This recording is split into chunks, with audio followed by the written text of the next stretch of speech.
একবার রাসূল পাক সাল্লাল্লাহু আলাইহি সাল্লামের কাছে একজন মুশরিক এসেছেন, তার কাছে একটা ভাঙ্গা মূর্তি।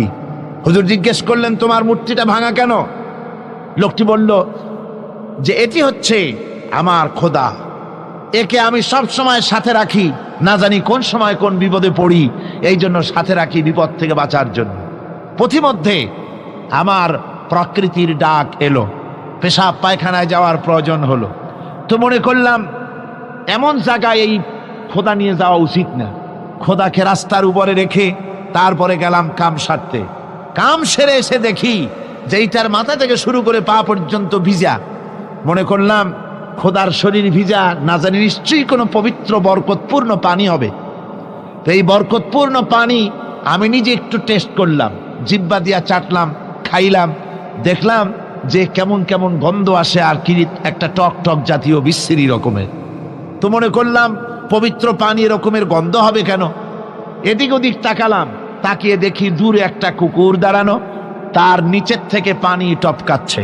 তখন ভাবলাম যে আসলে কোন বরকতের পানি এটা। আমি তখন রাগ করে এইটা ঠ্যাং ধরে আছাড় মারলাম যে তুই কি খোদা না তুই একটা হুদা? তুই তো নিজেরই ঠেকাতে পারিস না বিপদ থেকে, তো আমারে ঠেকাবি কি করে? হাদিস শরীফ এসছে, রাসূল পাক সাল্লাল্লাহু আলাইহি সাল্লাম তখন হেসে দিয়েছিলেন। সে হাসিতে হুজুরের দন্ত মোবারক বিকশিত হয়েছিল, শরীর মোবারক কেঁপে উঠেছিল। হুজুর জিজ্ঞেস করলেন, আমার কাছে কি মতলবে এসেছো? লোকটি বলছে, হুজুর আমার কাছে আজকে এইসব জিনিসের ব্যর্থতা অসারতা ধরা পড়েছে, আমি তৌহিদের আশ্রয় নিতে এসেছি।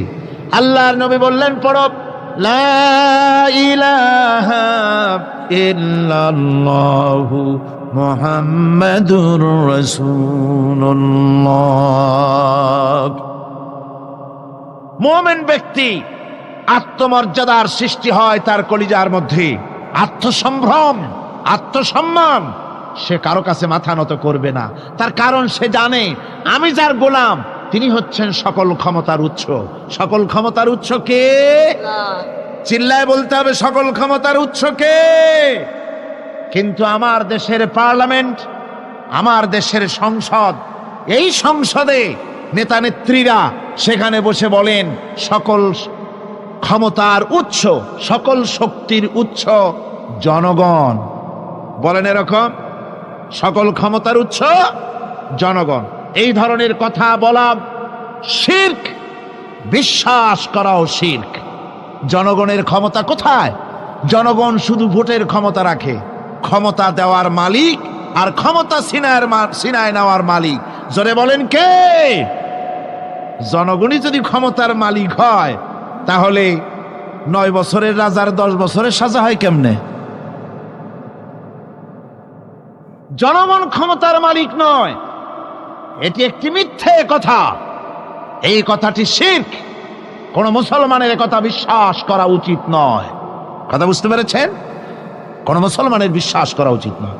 আল্লাহ পাক পরিষ্কার বলেছেন, আন্নাল কুওয়াতা লিল্লাহি জামিআ, সমস্ত ক্ষমতার উৎস কেবলমাত্র আল্লাহ সুবহানাহু ওয়া তাআলা। কিন্তু বেকুবরা বোঝে না, জনগণকে খুশি করার জন্য, তাদের ভোট যেন বারবার পাওয়া যায়, এই জন্য বলে সমস্ত ক্ষমতার উৎস জনগণ। বেকুবেরা, পাগলেরা বুঝে না, সেই জন্যই তারা এই কথাগুলি বলে। কয়েকটি কথা আমাদের দেশে চালু আছে যে কথাগুলি শুনলে খুবই খারাপ লাগে। একটা হচ্ছে সকল ক্ষমতার উৎস জনগণ, এটি মারাত্মক শিরকপূর্ণ কথা। আরেকটি কথা, যখন রেডিও টিভিতে বলা হয় যে কুতুবদিয়া, হাতিয়া সন্দ্বীপ, কক্সবাজার উপকূলীয় এলাকায় থেকে 280 মাইল স্পিডে বাতাস প্রবাহিত হবে, 30 ফিট উঁচু হয়ে জলোচ্ছ্বাস হবে, গ্রেট ডেঞ্জার সিগন্যাল নাম্বার 10 দেখাবার জন্য বলা হলো। সাথে সাথে তারপরেই রেডিও টিভি থেকে, সরকারি যন্ত্র থেকে সরকারের লোকেরা বলতে থাকেন এই বিরাট তুফান, জলোচ্ছ্বাস এবং ঘূর্ণিঝড়ের মোকাবেলা করার জন্য সেনাবাহিনী প্রস্তুত করে রাখা হয়েছে। কি বেকুবি! 30 ফুট জলোচ্ছ্বাস হবে, সেনাবাহিনী করবে কি? বন্দুক নিয়ে দাঁড়ায় থাকবে?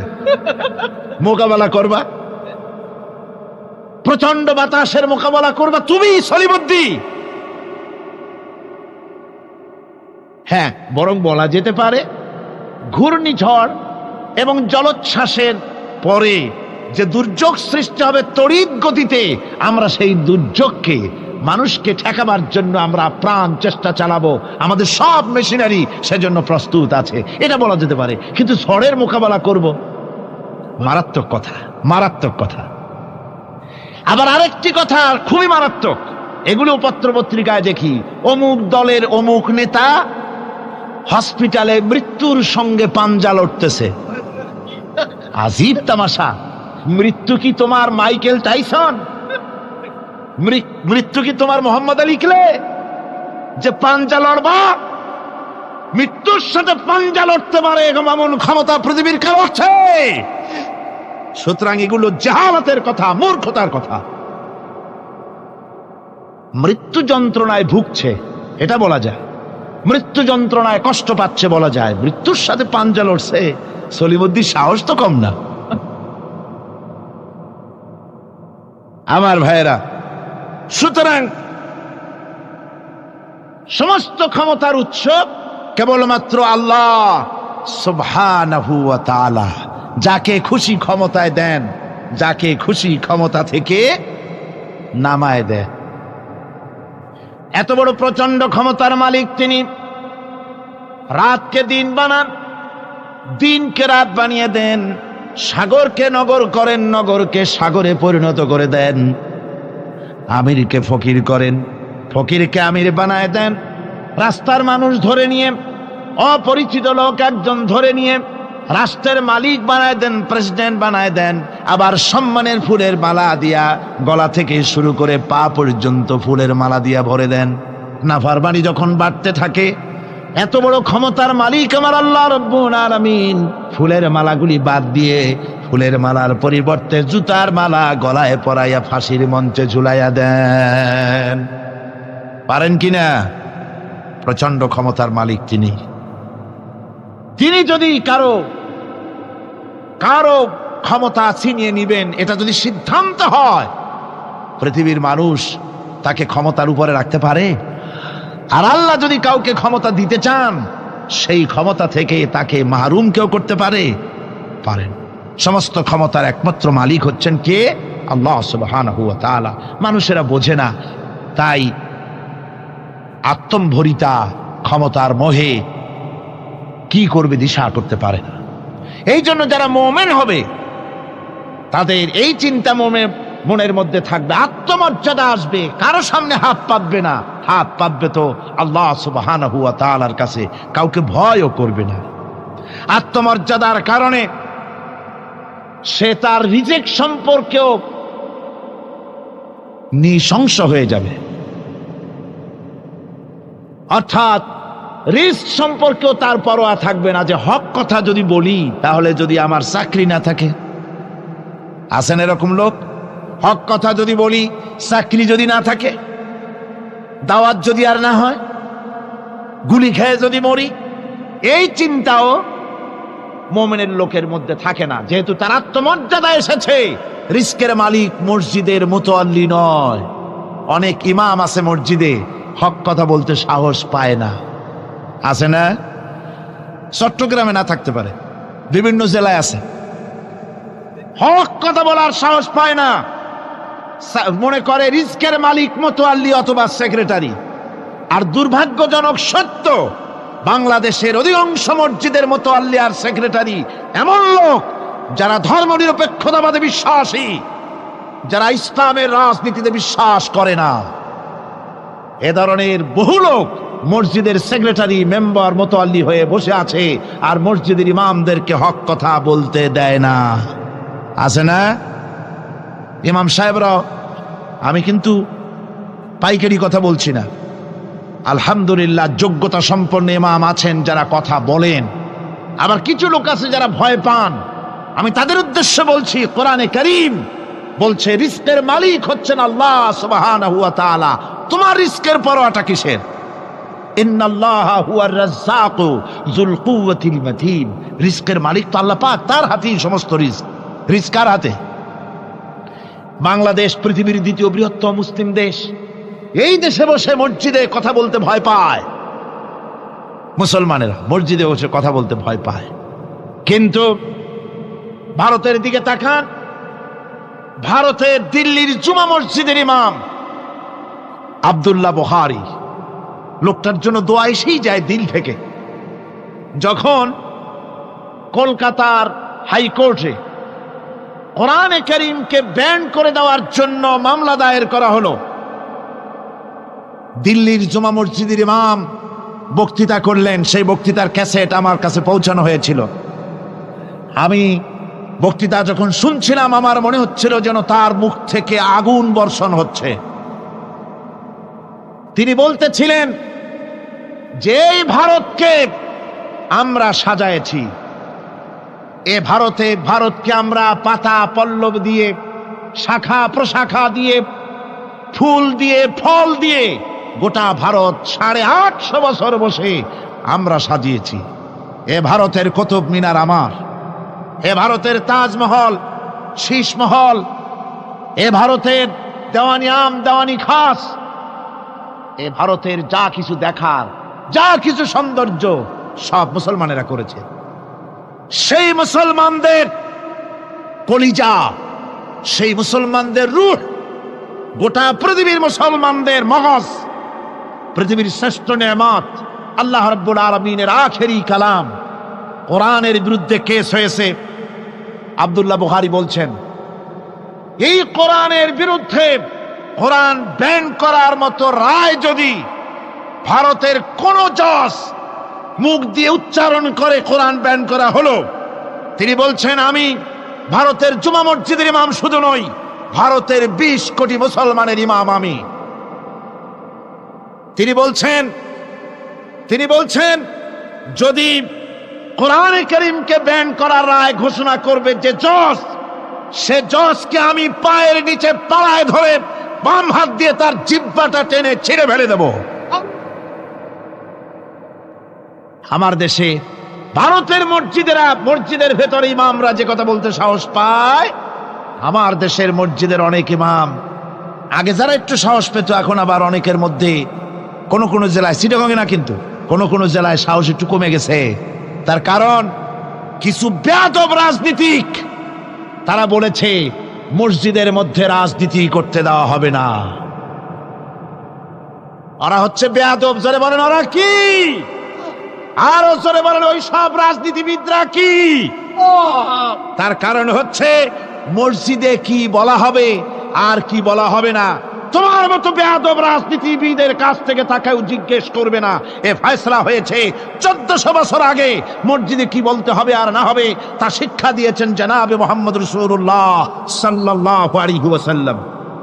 ওলামাদেরকে মসজিদে ইমামতি যারা করে তারা হচ্ছে ইমাম নেতা। তোমরা তাদের সাথে আদব করতে হবে, তারা কি বলবে আর কি বলবে না ডিকটেট করার অধিকার কারো নাই। অধিকার আছে। সুতরাং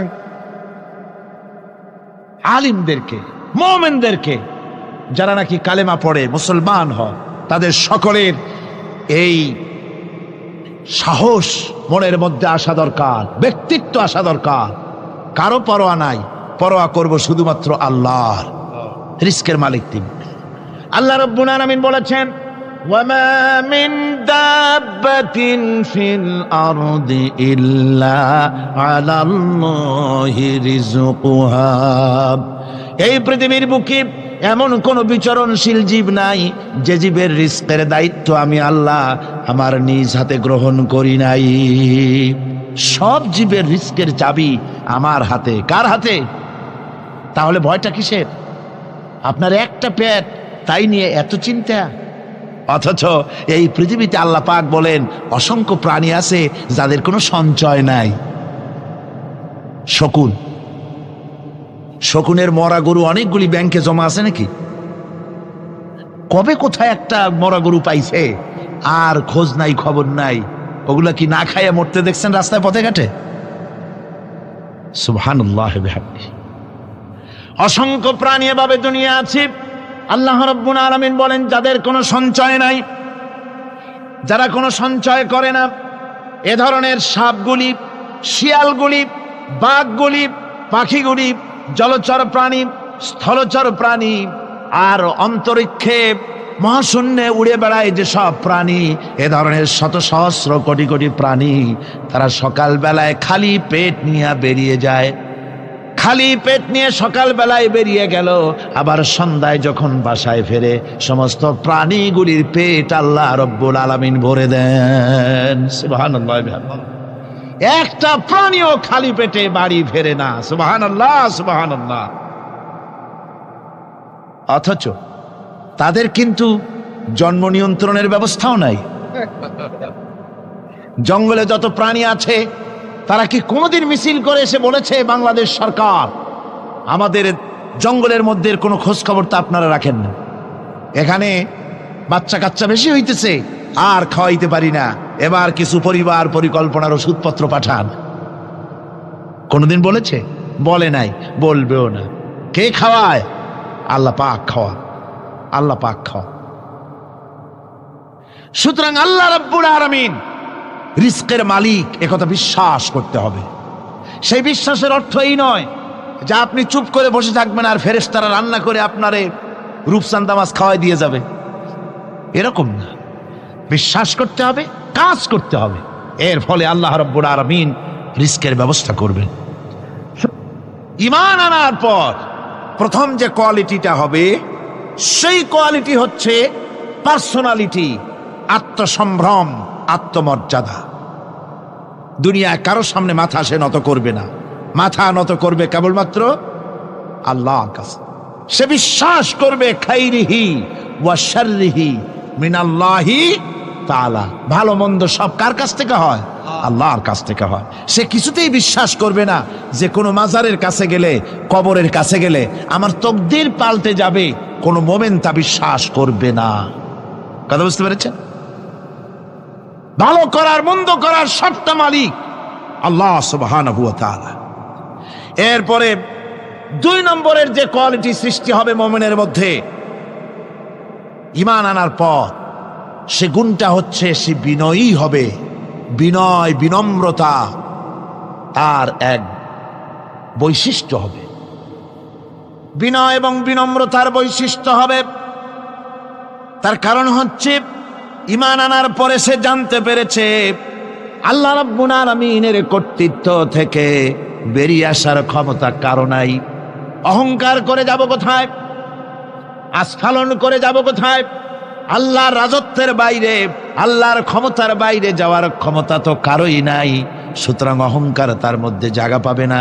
আল্লাহ পাক দুনিয়ার সমস্ত মানুষের জিনকে পরিষ্কার করে বলেছেন, ইয়া মাশারাল জিন্নি ওয়াল ইনস ইন ইসতাতা'তুম আন তানফুযু মিন আকতারিস সামাওয়াতি ওয়াল আরদ فانفذوا لا تنفذون إلا بسلطان।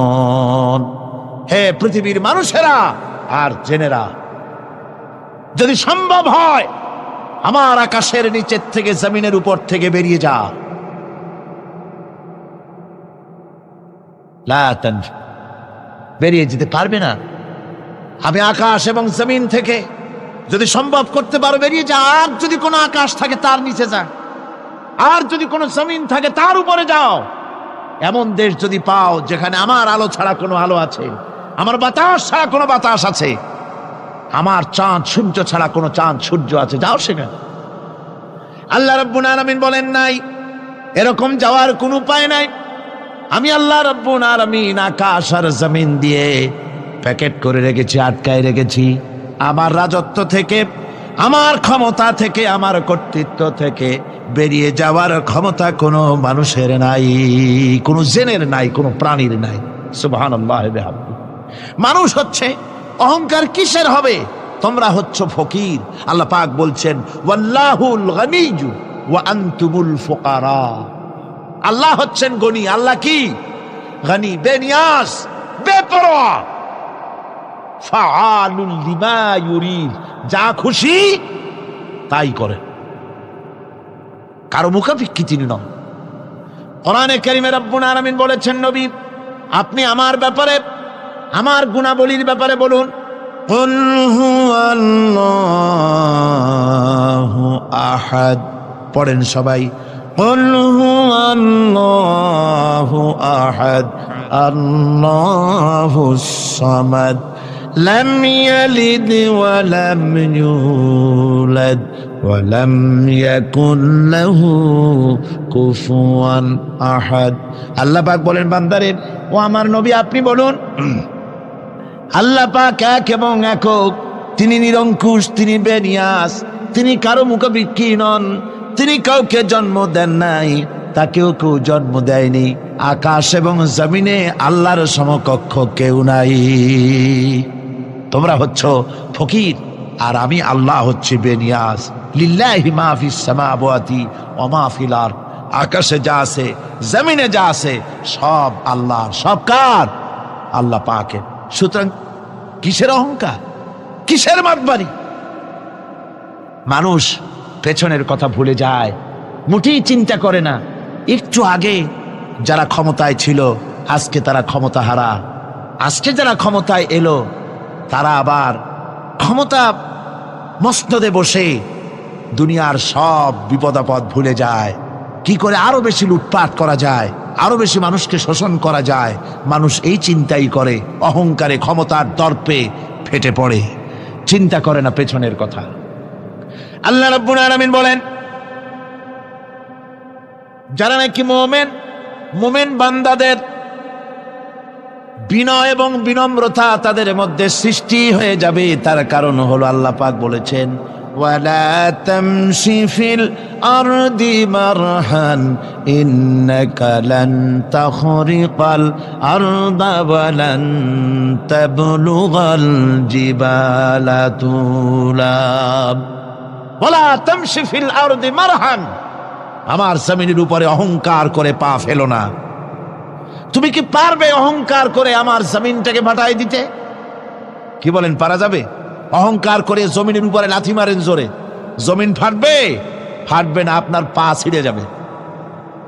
আপনি কি পারবেন অহংকার করে পাহাড়ের উচ্চতা লাফ দিয়ে ছাড়াই যেতে পারবেন? তাও পারবেন না। সুতরাং আল্লাহ পাকের উপরে ঈমান আনলে পরে তাদের মাথা এভাবে নত হয়ে যায়, অহংকার তাদের মধ্যে জায়গা পায় না। অহংকার কিসের অহংকার তোমার? মানুষ তার জন্মের কথা, কোরআনে কারীম বলে মানুষ কি তার জন্মের কথা স্মরণ করে না? তোমার তো এমন অবস্থা ছিল, দুনিয়ায় উল্লেখযোগ্য বিষয়বস্তু হিসাবে তুমি পরিগণিত ছিলে না। তুমি হচ্ছ, তোমার জন্মের উৎস কথা হচ্ছে এক ফোঁটা নাপাক পানি, এমন নাপাক পানি যা শরীর থেকে নির্গত হলে পরে গোসল করা ওয়াজিব হয়ে যায়। এমন এক ফোঁটা নাপাক পানি যার জন্মের উৎস, তার আবার অহংকার কিসের? পৃথিবীতে অহংকার যারাই করলো আল্লাহ পাক তাদেরকে ভালো করে দেখায় দিলেন। নমরুদকে দেখায়ছেন, ফেরাউনকে দেখায়ছেন, যুগের ছোট ছোট নমরুদ ফেরাউন যেখানে যেখানে খুদে খুদে ফেরাউন হয়েছে আল্লাহ সকলকেই দেখিয়ে দিয়েছেন, দেন নাই? দেখিয়ে দিয়েছেন। সুতরাং মাথা নিচু করে চলতে হবে, বিদ্যার বড়াই করা চলবে না। কত লেখাপড়া করেছো তুমি?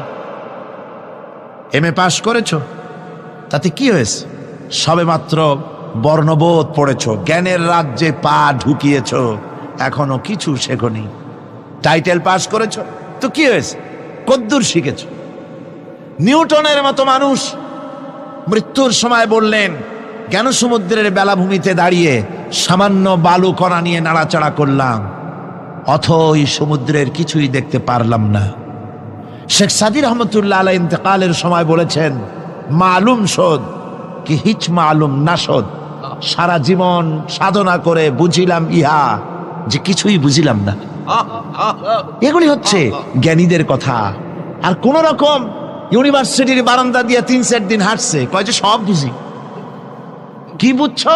কয় দেয়ার ইজ নো গড, স্রষ্টা বলতে কেউ নেই। পাগল কি আর গাছে ধরে মিয়া? সুতরাং বিদ্যার বড়াই চলবে না, স্বাস্থ্যের বড়াই চলবে না, অর্থের বড়াই চলবে না। অর্থের বড়াই করবে, কত অর্থ তোমার হয়েছে?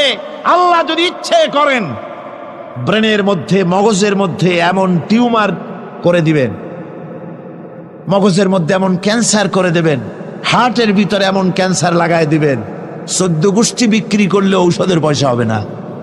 পারবে কিনা আল্লাহ কন, জোরে বলবেন পারবেন কিনা? এমন বহুত অসুখ আছে ডাক্তাররা বোঝেই না ঔষধ দেবে কি। হযরত ইউনূস আলাইহিস সালাম মাছে তারে গিলে ফেলে দিল, হতাশায় তিনি হার্ট ফেল করেন নাই। মাছের পেটের মধ্যে যদি কেউ চলে যায়, বেরিয়ে যাওয়ার জন্য কোনো ব্যাকডোর আছে নাকি কন? পালাবার কোনো রাস্তা আছে? মাছের পেটের জানালা দরজা আছে কিছু? কিছুই নেই। তিনি হতাশ হলেন না, মাছের পেটের ভেতরে বসে হযরত ইউনূস আলাইহিস সালাম বুক ভরা আশা নিয়ে আল্লাহর দরবারে তিনি ঘোষণা করলেন, লা ইলাহা ইল্লা আনতা সুবহানাকা ইন্নী কুনতু মিনাজ জালিমিন। পড়েন না সবাই, লা ইলাহা ইল্লা আনতা সুবহানাকা ইন্নী কুনতু মিনাজ জালিমিন। হযরত ইউনূস আলাইহিস সালাম বললেন, আল্লাহ তুমি ছাড়া কোনো ইলাহা নাই, তোমার পবিত্রতা ঘোষণা করছি, আমি জালিমদের অন্তর্ভুক্ত হয়ে গেছি। তিনি যখন চিল্লাচ্ছিলেন, মাছের পেটের ভিতরে বসে যখন কাতরুক্তি করতেছিলেন, আল্লাহ বুঝি তখন শোনেন নাই সে কথা? কি বলেন?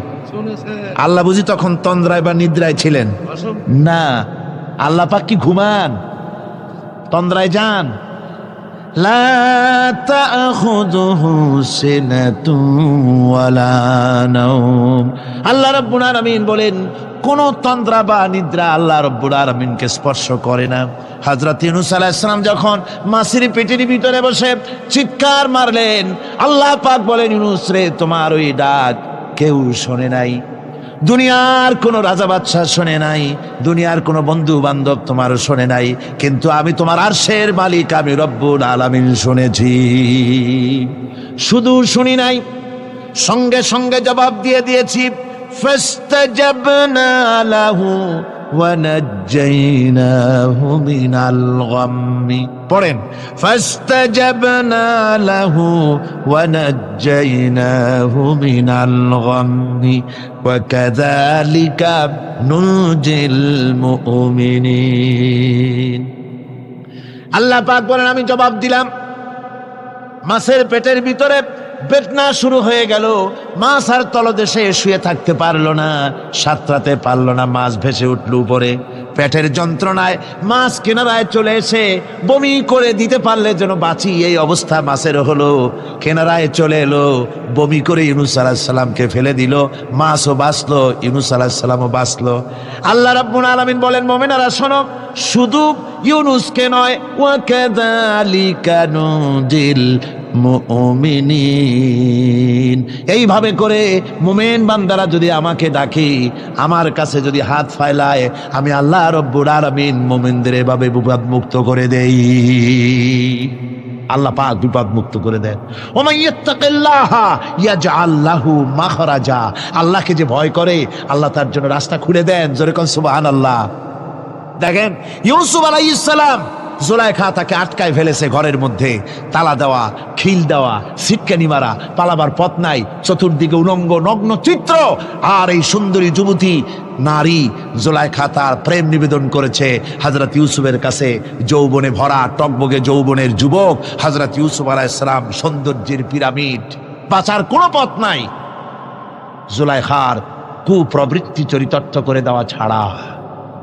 কিন্তু হযরতে ইউসুফ আলাইহিস সালাম আল্লাহ রাব্বুল আলামিনকে ডাকলেন, হতাশায় ভেঙে পড়লেন না, আল্লাহকে ভয় করলেন, আল্লাহকে ডাকলেন। আল্লাহকে ডেকে, আল্লাহকে ভয় করে তালাবদ্ধ দরজার দিকে যখন দৌড় মারলেন, রব্বুল আলামিন আপন কুদরতে দরজার তালাগুলি খুলে দিলেন। ভাইরা আমার, এভাবে করে মুমিনেরা কখনো হতাশ হয় না। ফাইন্না মাআল উসরি ইউসরা, ইন্না মাআল উসরি ইউসরা। মনে রাখতে হবে, দুঃখ কষ্টের সাথে থাকে সুযোগ সুবিধা, আর প্রত্যেক অসচ্ছলতার সাথে থাকে উদার সচ্ছলতা। এর কোনো বিপরীত কখনই হয় না। আল্লাহ রাব্বুল আলামিন এইভাবে করে মুমিনদেরকে বলেছেন যেন তারা হতাশায় ভেঙে না পড়ে। আল্লাহ পাক বলে, বান্দা যখন আমাকে ডাকে, আমি বান্দার একদম নিকটে, তার ঘাড়ের চাইতেও নিকটে। ওয়া নাহানু আকরাবু ইলাইহি মিন হাবলিল ওয়ারিদ, আমি আমার বান্দার সারাত যে রগের উপরে তার মাথা, এর থেকেও আমি আমার বান্দার বেশি নিকটে। সুবহানাল্লাহ পড়ে।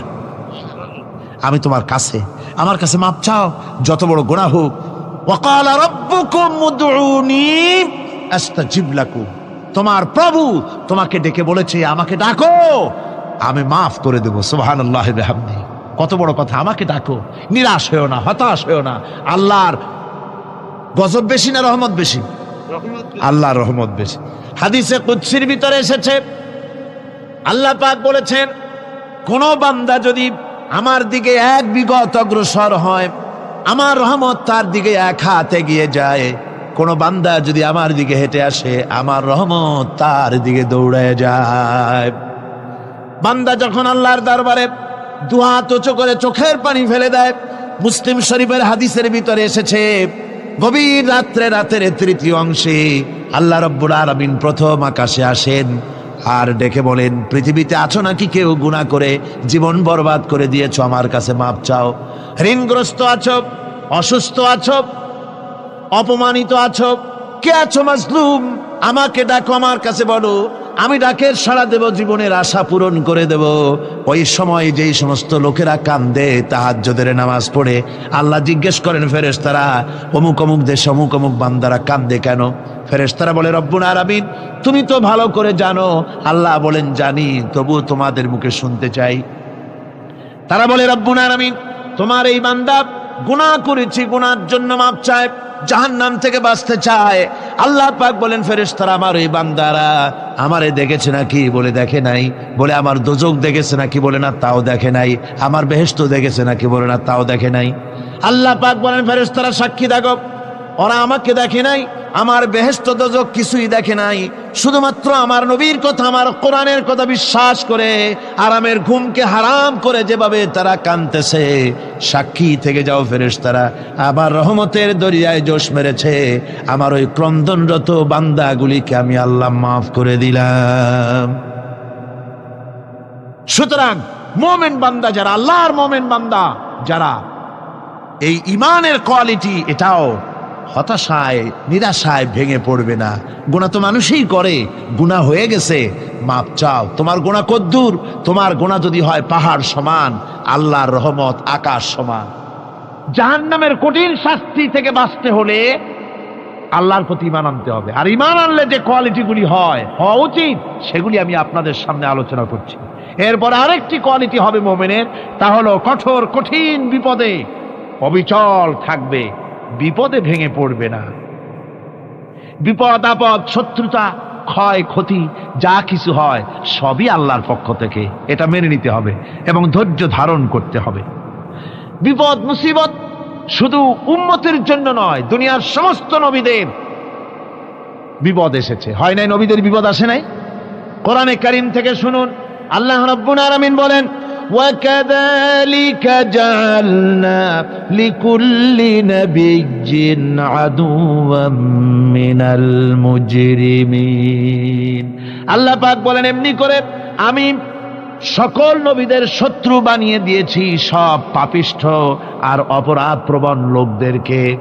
প্রত্যেক যুগে নবীদের শত্রু ছিল, প্রত্যেক যুগে নবীদের কি ছিল? শত্রু ছিল। সে শত্রু কারা ছিল? আল্লাহ পাক বলছেন, নবীদের শত্রু ছিল পাপিষ্ঠ আর অপরাধ প্রবণ লোক, এরাই ছিল নবীদের দুশমন। রাসূলগণের অবস্থা যদি এই হয়, তাহলে তার উম্মত, ওই দিনের ধারক বাহক যারা, তাদের বুঝি বিপদ আপদ হবে না? নাকি হবে কিনা?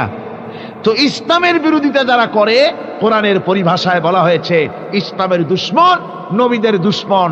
দুনিয়ার সব পাপিষ্ঠ আর অপরাধ প্রবণ লোকেরাই ইসলামের দুশমন হয়, নবীদের দুশমন হয়। আজও দেখেন, আজও তাকিয়ে দেখেন, ইসলামী আন্দোলনের বিরোধিতা যারা করে তারা পাপিষ্ঠ চরিত্রের কিনা, তাকায় দেখেন, খুঁজে দেখেন, সর্বত্র খুঁজে দেখুন, খুঁজে দেখুন। যারা ইসলামী আন্দোলনের বিরোধিতা করে, যারা ইসলামকে মিটিয়ে দেওয়ার চেষ্টা করতেছে, যারা ইসলামকে মৌলবাদ বলে, ইসলামকে সাম্প্রদায়িক বলে, কোরআনে কারীমের কথা কত স্পষ্ট, যে নবীদের দুশ্মন হয়, ইসলামের দুশ্মন হয় মুজরিম লোকেরা, অপরাধ প্রবণ আর পাপিষ্ঠ লোকেরা। আজও আমরা দেখতে পাই এই শ্রেণীর লোকেরা পাপিষ্ঠ এবং সবচাইতে সমাজের নিকৃষ্ট ধরনের চরিত্রহীন লোক। নামাজ নাই। আপনি খুঁজে দেখেন ইসলামী আন্দোলনের বিরোধিতা যারা করছে, যারা নেতৃত্ব দিচ্ছে, নামাজ নাই, রোজা নাই, চরিত্র নাই, হজ নাই, যাকাত নাই, মদ, জুয়া, জেনা, ব্যভিচার ইত্যাদিতে লিপ্ত।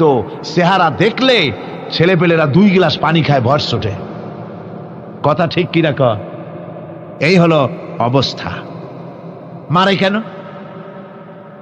মুমিনদেরকে, পয়গম্বরদেরকে, সাহাবীদেরকে এবং ঈমানদারদেরকে মারে কেন? তার কারণ হচ্ছে আল্লাহ রাব্বুল আলামিন বলেছেন, ওয়া মা নাকামু মিনহুম ইল্লা আইয়ুমিনু বিল্লাহিল আজিজিল হামিদ।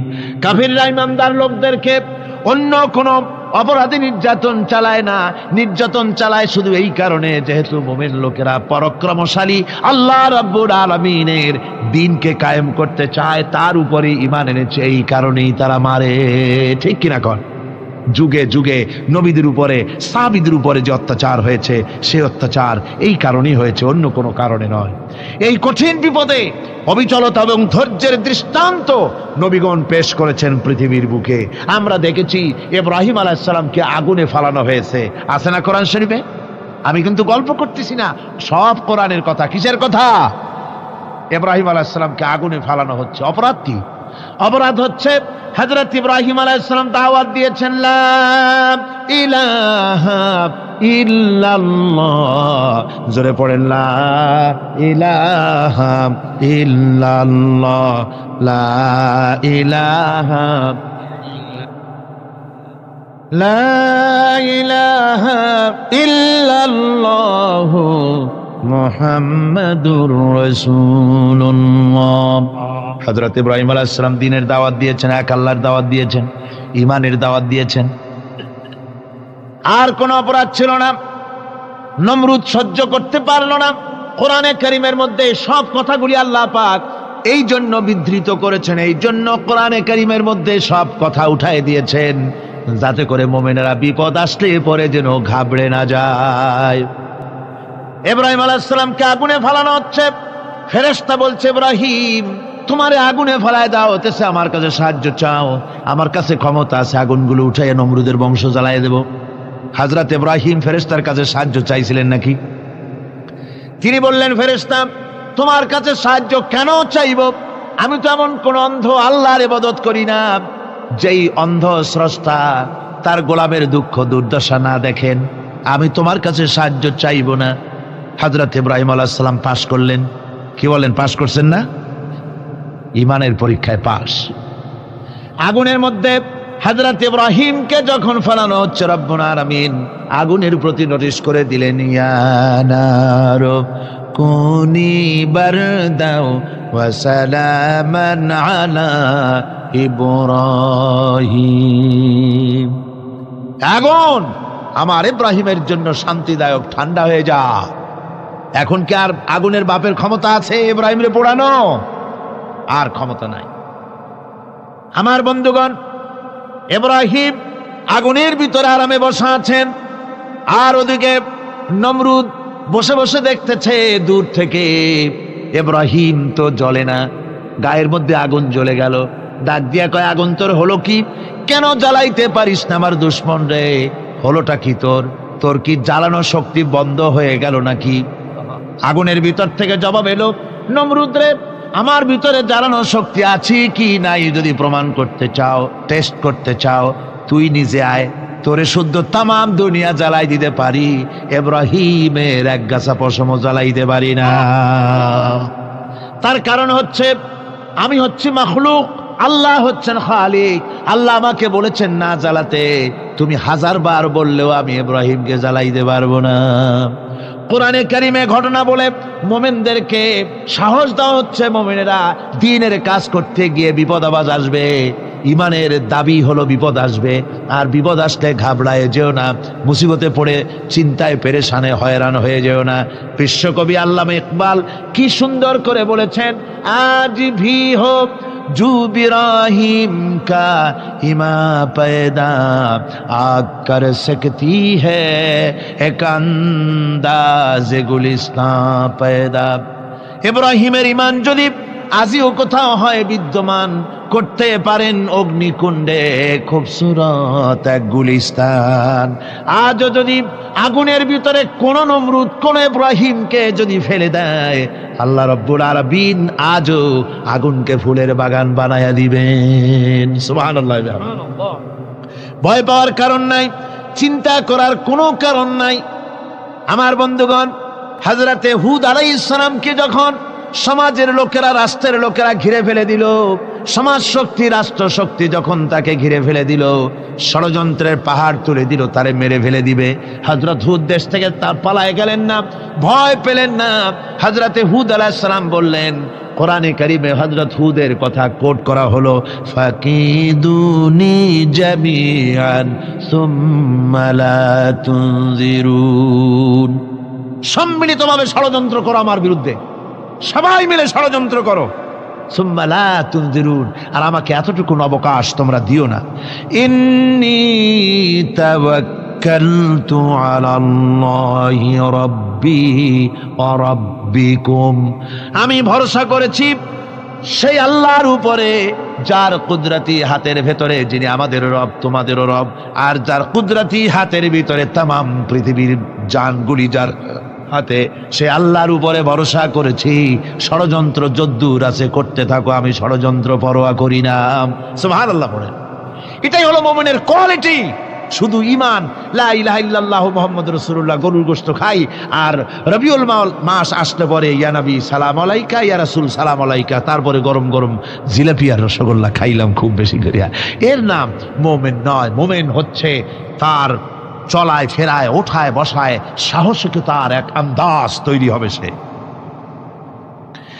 আমার ভাইয়েরা, বিপদে অবিচলতা আমাদেরকে পয়গম্বরেরা শিক্ষা দান করেছেন।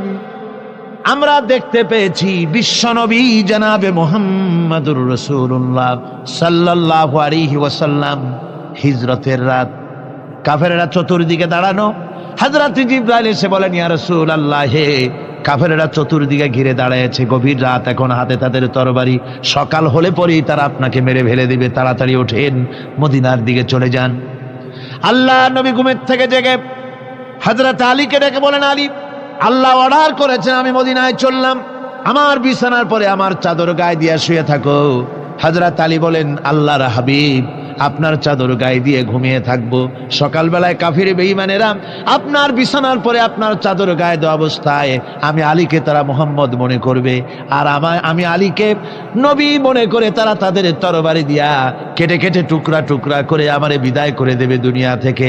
এতটুকুনো পরোয়া করি না, বরং আমার দিলের মধ্যে এটাই তৃপ্তি থাকবে যে আমি আলীর জীবনের বিনিময় আল্লাহর হাবিব দুনিয়ায় বেঁচে আছেন।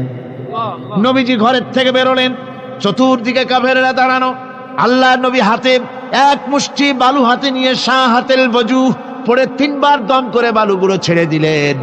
বালিগুলি ঘরের চতুর্দিকে কাফেরদের চোখে চলে গেল। পরবর্তী সময় রব্বুল আলামিন ডেকে বলেন, নবীরে, বালি যখন নিক্ষেপ আপনি করেছিলেন ধুলাগুলি, আপনি তো শুধু নিক্ষেপ করেছিলেন, কিন্তু চতুর্দিকে কাফেরদের চোখে গেল কেমনে? একদিকে মেরেছিলেন, সেই দিকেই তো যাওয়ার কথা ছিল, চতুর্দিকের কাফেরের চোখে চোখে সেগুলো পৌঁছে গেল কেমনে? ওয়ামা রামাইতা ইদ রামাইতা ওয়ালাকিন্নাল্লাহ রামা। আপনি নিক্ষেপ করেন নাই, যখন আপনি নিক্ষেপ করেছিলেন আপনি তো শুধু বালুকণা ছেড়েছেন, আর ওই বালুকণাগুলি ঘরের চতুর্দিকে সব কাফেরদের চোখে পৌঁছবার দায়িত্ব আমার কুদরত গ্রহণ করেছিল। আমার ভাইয়েরা, নবীজি বিপদে, এতগুলি শত্রু তরবারি নিয়ে তিনি বিপদে ধৈর্য হারা হন নাই। আস্তে করে ঘরের থেকে বেরিয়ে হযরত আবু বকরের বাড়িতে গিয়ে হাজির। দরজায় গিয়ে আওয়াজ দিলেন, আবু বকর। অমনি দরজা খুলে গেল। লাব্বাইক ওয়া সাদাইক। হুজুর বলেন, আবু বকর রে, একটা ডাকে কেমনে সাড়া দিলে? তুমি কি ঘুমাইছিলে না? হযরত আবু বকর বলেন, হুজুর, আপনি বলেছেন আমাকে নিয়ে হিজরত করবেন, আমি মনে মনে চিন্তা করেছি না জানি কত রাত্রে নবীজি আসেন, উঠতে যদি আমার দেরি হয়ে যায়, নবীজি যদি দরজার কাছে দাঁড়ায় দাঁড়ায় আমারে ডাকাডাকি করে আর আমি যদি ঘুমায় থাকি, তাহলে আল্লাহর নবীর সঙ্গে বেয়াদবি হয়ে যাবে। এই মনে করে বিছানায় না ঘুমাইয়া আপনার গলার আওয়াজ শোনার জন্যে এই দরজার সঙ্গে পিঠ লাগাইয়া লাগাইয়া দাঁড়াইয়া ঘুমাচ্ছিলাম। আল্লাহর নবী হযরত আবু বকরকে সঙ্গে করে নিয়ে চললেন মদিনার দিকে, উল্টা পথে রওনা করলেন। বারবার কাবা শরীফের দিকে তাকাতে লাগলেন। বুখারী শরীফে এসেছে, নবীজি বারবার কাবার দিকে তাকিয়ে বলতেছেন, রে কাবা, বড় আশা ছিল তোর কাছে থাকবো, তোর খেদমত করব, কিন্তু তোর নিষ্ঠুর সন্তানেরা তোর কাছে আমারে থাকতে দিল না রে।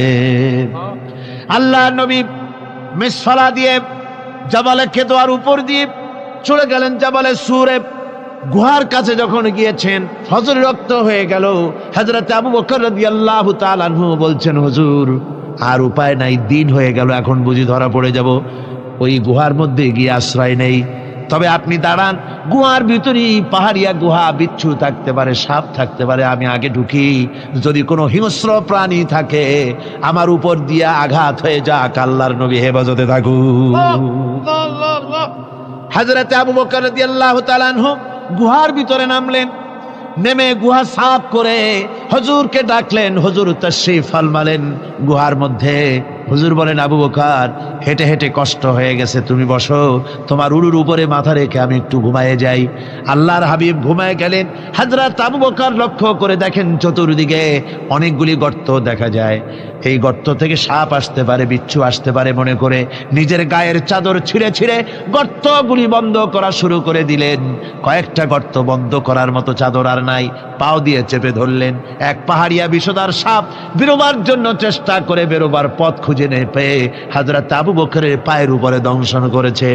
বিষের যন্ত্রণায় হযরত আবু বকরের চোখ থেকে পানি দরদর করে পড়ছে। রাসূলুল্লাহর ঘুম ভেঙে গেল। আল্লাহর নবী তাকে বলেন, আবু বকর, চোখে পানি কেন? বাড়ির কথা বুঝি মনে পড়ে গেছে? হযরত আবু বকর বলেন, ইয়া রাসূলুল্লাহ, আল্লাহর নামে কসম করে বলি, যেই দিন আমি ঈমান এনেছি ওই দিন থেকে আমার মা বাপ, আমার কোলে আমার সন্তান, আমার স্ত্রী, আমার জায়গা জমি ঘর বাড়ি, এমনকি আমার নিজের আত্মার চাইতে হুজুর আপনারে ভালোবাসি বেশি। তাহলে কাঁদো কেন? হযরত আবু বকর বলেন, হুজুর, বাড়ির জন্য কাঁদি না, ছেলেপেলের জন্য কাঁদি না, সাপে দংশন করেছে, যন্ত্রণায় কাঁদতেছি। আল্লাহর নবী সঙ্গে সঙ্গে মুখ থেকে থুতু বার করে যন্ত্রণার জায়গায় লাগাই দিলেন। সঙ্গে সঙ্গে যন্ত্রণা বন্ধ হয়ে গেল। হুজুর বললেন, আবু বকর, প্রথম যখন তোমার এই আঘাত করেছিল সাপে, আমাকে কেন তাড়াতাড়ি বলো নাই? এতক্ষণ তো তোমার কষ্ট হতো না। হযরত আবু বকর বলেন, ইয়া রাসূলুল্লাহ, ওটা তো সাপে কাটার যন্ত্রণা, ওই যন্ত্রণায় আমার রক্ত জ্বলতেছে, যন্ত্রণায় যন্ত্রণায় আমার কলেজাটা যদি ফেটেও যেত। আল্লাহর হাবিব আরাম ফরমাচ্ছিলেন, আমি তাকে আরামে বিঘ্ন ঘটাতে পারতাম না। আমার ভাইয়েরা, হযরতে আবু বকর, হযরতে রাসূল দুজন বসে আছেন। এমনি সময় কাফের বেঈমানেরা খুঁজতে খুঁজতে জায়গা মতো এসে গেছে। একজনে বলে ভিতরে আছে, আর একজনে বলে নাই। পায়ের যদি থাকবে তাহলে মাকড়সায় জাল বুনালো কি করে, পাখি ডিম পেড়ে বসে আছে কি করে, তাদের সন্দেহ হতে লাগলো। এর মধ্যে না একজন বলে আছে আর একজন বলে নাই। হযরত আবু বকর ভয়ের চোটে কেঁদে ফেলেছেন, হুজুর আর উপায় নাই। এই যে অবস্থান, এই অবস্থার ভিতরে, এই অবস্থার ভেতরেও আল্লাহ নবী এতটুকু ঘাবড়ে যান নাই।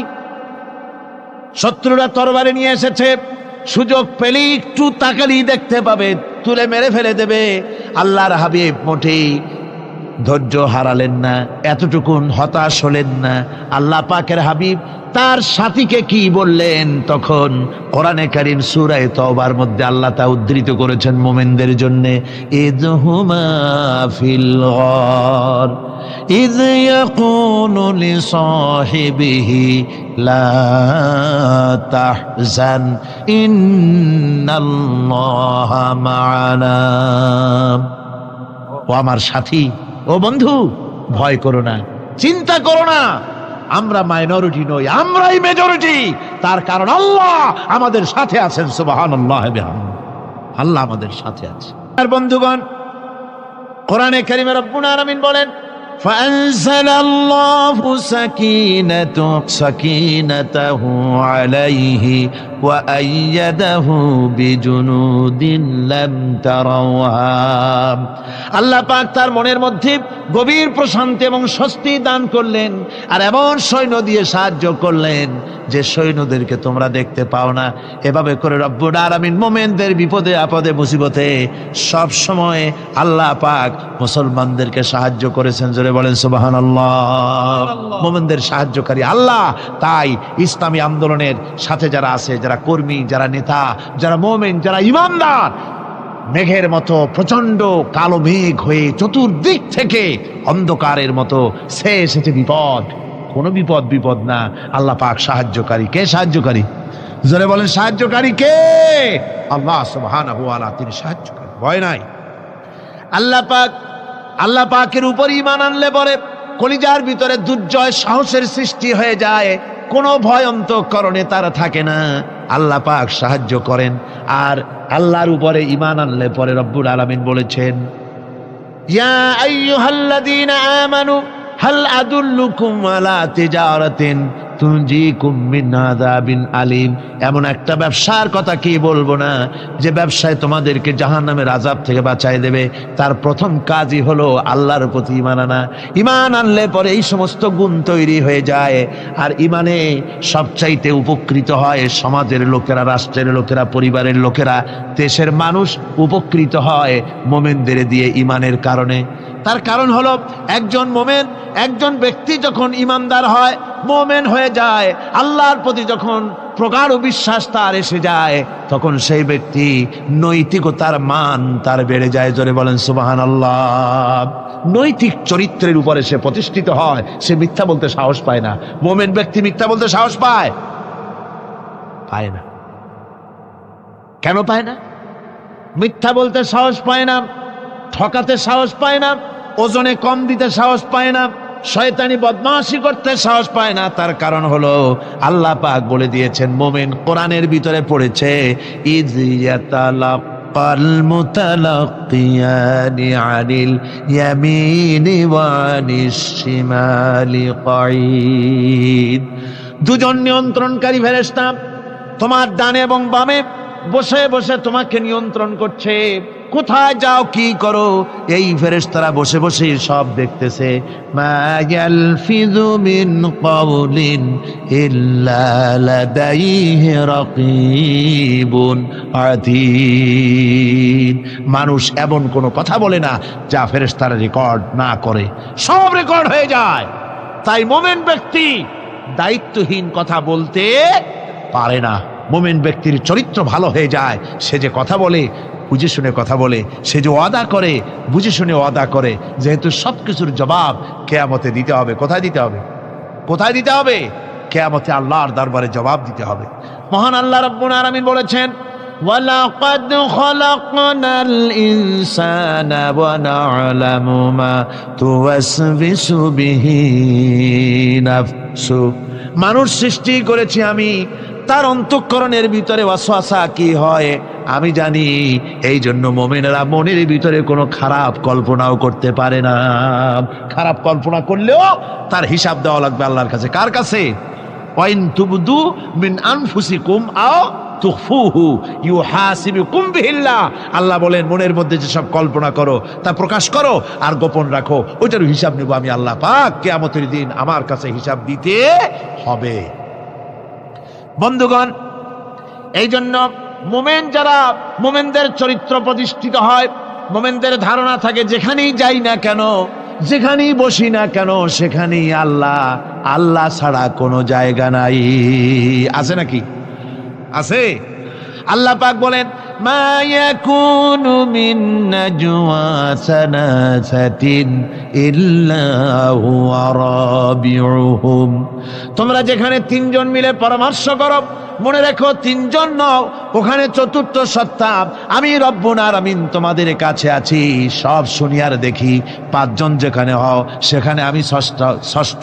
এর থেকে যদি কম হও, এর থেকে যদি বেশিও হও, বান্দারে তুমি আছো যেখানে আমি আল্লাহ আছি সেখানে।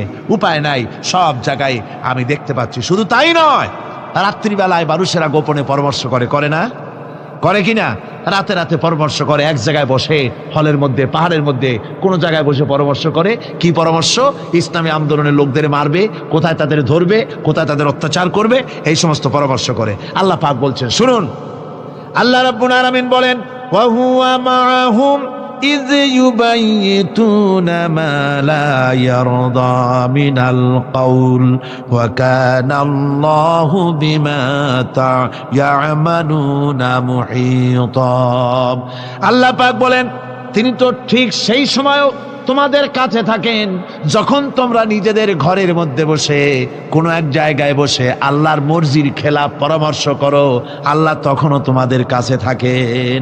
আল্লাহর ইহাতা থেকে, আল্লাহর কর্তৃত্ব থেকে বেরিয়ে যাওয়ার কোনো উপায় নাই। সুতরাং গোপনে বলেন, প্রকাশ্যে বলেন, যেভাবেই যা কিছু করা হোক না কেন, আল্লাহর কাছে আমাদের সমস্ত অপরাধগুলি ধরা হয়ে যায়। আর এটাই হচ্ছে ইমানের সীমা পরিসীমা। তিলকা হুদুদাল্লাহ ফালা তা'তাদুহা, তিলকা হুদুদুল্লাহ, এটাই হচ্ছে আল্লাহর সীমানা। ইমানের এই সীমারেখা বজায় রেখে ইমানের উপরে মজবুত করে কোনো ব্যক্তি, পরিবার, সমাজ, রাষ্ট্র যদি তৈরি হয়, তাহলে সেই সমাজই শান্তি আসে, সেই সমাজই আরাম আসে, সেই রাষ্ট্র শান্তিপূর্ণ হয়, সেখানে দিন কায়েম হয়, মানুষ সুখ সমৃদ্ধি খুঁজে পায়। সুতরাং আমরা আজকে আলোচনা করলাম ইমানের কোয়ালিটি। কি আলোচনা করলাম? ইমানের কোয়ালিটি। এই কোয়ালিটি দিয়ে যেন আল্লাহ আমাদেরকে ভরপুর করে দেন। জোরে বলেন আমিন, আরো জোরে বলেন আমিন।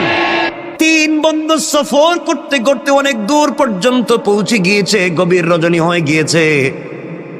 তিন বন্ধু চিন্তা করলে এখন কোথায় যাব।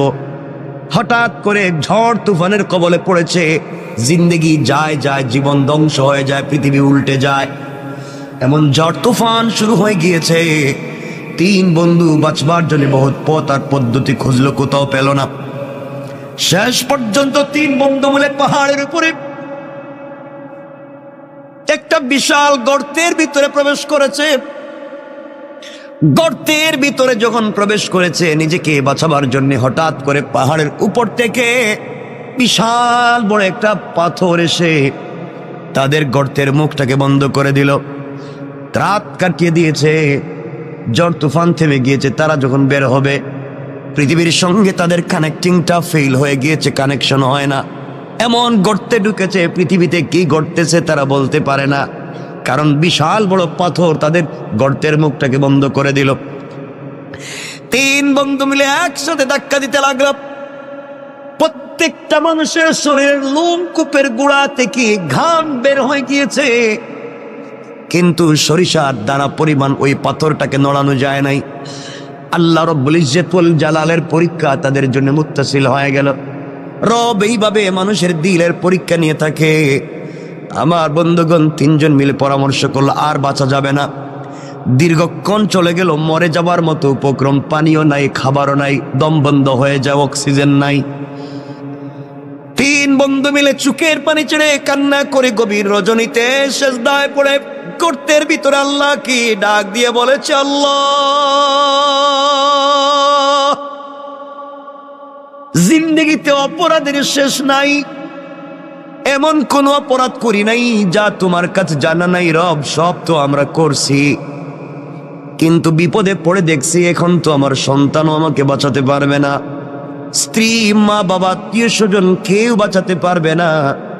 এই গর্তের ভিতরে আমাদের খবর পৃথিবীর কোনো মানুষ জানে না, একমাত্র তুমি ছাড়া। আল্লাহ, এমন বিপদে পড়েছি, একমাত্র তুমি পারো আমাদেরকে বাঁচাতে, কিন্তু কোন মুখে তোমার কাছে হাত উঠাবো আর দোয়া করবো? আল্লাহ, জীবনে যে এমন কোনো গুনাহ নাই যে গুনাহ করি নাই, জিন্দেগিতে এমন কোনো খারাপ কাজ নাই যা আমরা করি নাই, কি বলে তোমার কাছে হাত উঠাবো? তুমি যদি বলো আমি তোদেরকে চিনি না। রব, এই অপমান থেকে, কবর থেকে, গর্ত থেকে কে বাঁচাবে? তিনজন মিলে পরামর্শ করে সিদ্ধান্ত নিয়েছে, আমাদের জিন্দেগিতে যদি এমন একটা কাজ থাকে রে, যেই কাজটা একমাত্র আল্লাহরে সন্তুষ্ট করবার জন্য করছিলাম, পৃথিবীর কোন মানুষকে দেখাবার জন্য করি নাই, এমন যদি কারো জীবনে একটা মাত্র কাজ থাকে, কয়টা? সবাই বলা লাগবে কয়টা?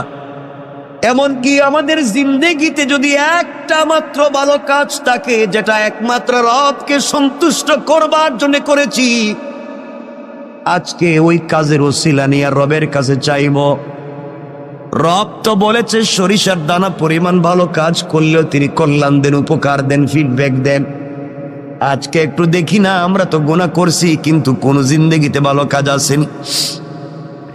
3 বন্ধুর এক বন্ধু বলছে, বাইরে আমার জীবনে একটা ভালো কাজ আছে। এই বলে ওই বন্ধু সেজদায় পড়ে চোখের পানি চলে কান্না করে ডাক দিয়া বলেছে, আল্লাহ,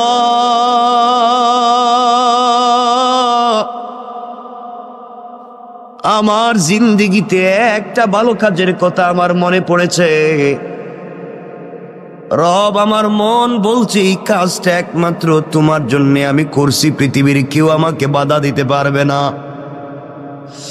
আয় আল্লাহ, আমার চাচাতো বোন, যাকে আমি প্রাপ্ত বয়স্ক হওয়া থেকে যার পিছনে লেগে আছি, যাকে একটা বার স্পর্শ করতে চাই, একটা বার আলিঙ্গন করতে চাই, আমি তার সঙ্গে জেনা করতে চাই, মেলামেশা করতে চাই, তার মতো সুন্দরী মেয়ে আর নাই। কিন্তু আল্লাহ, কোনোদিন তাকে আমার ভাগে নিয়ে আসতে পারলাম না, কোনোভাবে কথা বলে ফুসলাতে পারলাম না। আমার ওই চাচাতো বোনের বিয়ে হয়ে গিয়েছে। বিয়ে হয়ে যাওয়ার পরে, তার স্বামীর বাড়িতে যাওয়ার পরে কিছুদিন পরে তার কি একটা বিপদ হয়েছে, তার সন্তান একটা হয়েছে, কিন্তু আমার মাথা থেকে তার চিন্তা যায় নাই। আমি তখনও সুযোগ খুঁজছিলাম, বোনকে যদি কোনোভাবে পাই তার সঙ্গে জেনা করব। আল্লাহ, বোন আমার কাছে কিছু ঋণের জন্য আসছিল। আমি বলছি, বোন রে, তুই যখন আমার কাছে ঋণ চাইছ, যা চাইবে তাই দিব, ঋণ না একেবারেই দিব। বিনিময়ে তোমার কাছ থেকে আমি পার্সোনাল কিছু সময় চাই, পার্সোনাল টাইম চাই। তুমি কি আমাকে একাকিত্বে নির্জনে আমাকে সময় দিতে পারবা?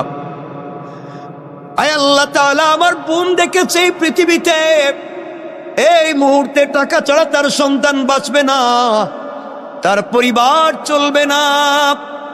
সে টাকার জন্য রাজি হয়ে গিয়েছে, আমি তাকে টাকা দিয়ে দিয়েছি। আয় আল্লাহ, আমি নির্ধারিত সময় আর দিন বলে দিলাম। নির্ধারিত সময়ে যখন সে যে ঘর বলেছে, আমি ঘরে পৌঁছে গেলাম। আমি ঘরের ভিতরে গিয়ে দেখি আমার বোন চোখের পানি ছেড়ে ছেড়ে কান্না করে আল্লাহরে বলছে, আল্লাহ, পুরা জিন্দগি সতীত্বের হেফাজত করেছি, পুরা জিন্দগি নিজের চরিত্রের হেফাজত করেছি। আল্লাহ, আজ না আমি বড় বিপদগ্রস্ত। আল্লাহ, কিছু ঋণ আনবার কারণে ও আমার সাথে জেনা করতে চায়, কুকর্মগুলাকে দূর করে তোমার দ্বীনের বুঝ দিতে। আল্লাহ, তার ভিতরে কি তোমার ভয় ঢুকাইয়া দিতে পারো না? আমি ঘরের ভিতরে গিয়ে আমার বোনের হাত ধরেছি। বোন ডাক দিয়া বলছে, বাইরে তোর ভিতরে কি আল্লাহর ভয় নাই? আল্লাহর কাছে ফিরে যাওয়ার কি তোমার ভয় নাই? রব বলেছে, ওয়াত্তাকু, ভয় করো ওই দিনকে, ইয়াওমান তুরজাউনা ফীহি ইলাল্লাহ, ভয় করো ওই দিনকে যেই দিন আমার কাছে তোমাকে ফিরে আসা লাগবে, ওই দিন তোমার হিসাব তোমাকে দেওয়া লাগবে। ও ভাই, তোর ভিতরে কি ভয় নাই? রব বলে দিয়েছে, ওই দিন যে অপকর্ম করবে, দুনিয়ার জমিনে যে গুনাহ করবে, কিয়ামতের দিনে আল্লাহ তার আমলনামা তার হাতে সোজা সোজা দিবেন না। হাতটাকে বুকের ভিতরে ঢুকাইয়া ভেঙ্গে পিছন দিকে দিবেন, আর ফেরেশতাদেরকে বলবেন, গোলামের হাতে তার কিতাব আমলনামাটা দিয়ে দাও। আল্লাহ বলবেন, ইকরা কিতাবাকা কাফা বিনাফসিকাল ইয়াওমা আলাইকা হাসিবা। বান্দারে, জীবনে যা করছো গোলাম, চলার পথে যা করছে, যে তোমার হাতে ধরাইয়া দিলাম, তুমি পড়ো। এমন সময় ফেরেশতারা বলবে, আল্লাহ, ওর মুখটা, চোখটা তো সামনের দিকে, ওর হাত যে বুকের ভিতরে ঢুকাইয়া পিছন দিকে বের করলেন, আমল নামা তো পিছনে দিলেন, চেহারা সামন দিকে, আমল নামা পিছন দিকে, ও কেমনে দেখবে? আল্লাহ আমল নামাকে ঘুরাইয়ে সামনে নিয়ে আসবো। ও আবার ভাই তুই শুন, আল্লাহ ডাক দিয়া বলবেন না না, ওর আমল নামার সামনে আনা যাবে না, আমল নামার সামনে দেওয়া যাবে না। ফেরেশতারা বলবে আল্লাহ তাইলে আমল নামা পড়বে কেমনে?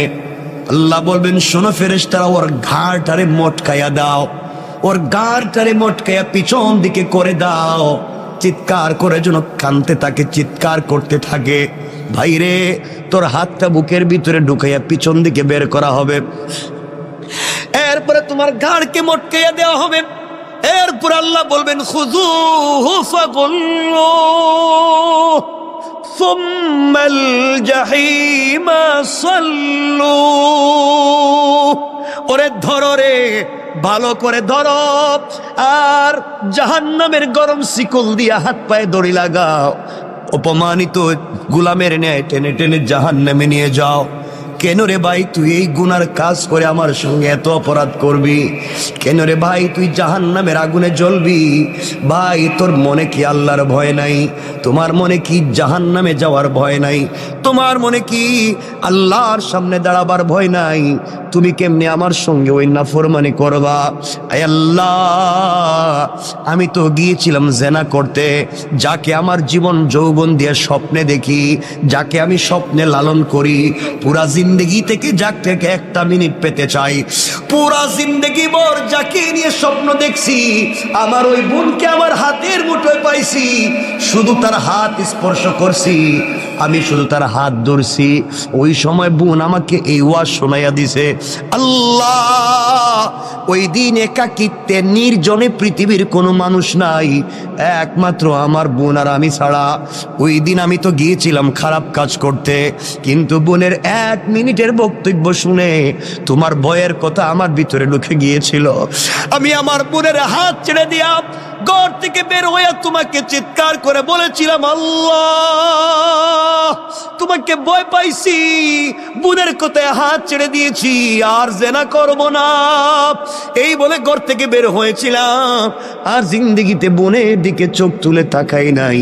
আল্লাহ তাআলা ওই দিন তো কোনো পুলিশ ছিল না, র্যাব ছিল না, border guard, CID, DIB, NSI, DGFI কেউ ছিল না, একমাত্র তোমার কথা শুনে তোমার ভয় আমার দিলে ঢুকে গিয়েছিল।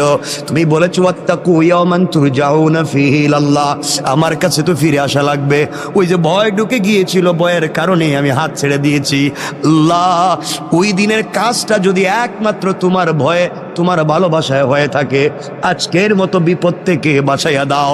ওই গোলাম দোয়া করতে দেরি হয়েছে, ওই গর্তের উপর থেকে পাথরটা 3 ভাগের 1 ভাগ অটোমেটিক সরে গিয়েছে। আল্লাহু আকবার। চিন্তা করেন কি বলতে চাই। আল্লাহর গোলাম বুঝতে পেরেছে। এবার আপনারাও বুঝেন, জীবনে ভালো কাজ করলে রব কিন্তু ফিডব্যাক দিবে। আপনি আল্লাহর পক্ষ থেকে বারাকাত পাবেন, এতে কোনো সন্দেহ নাই।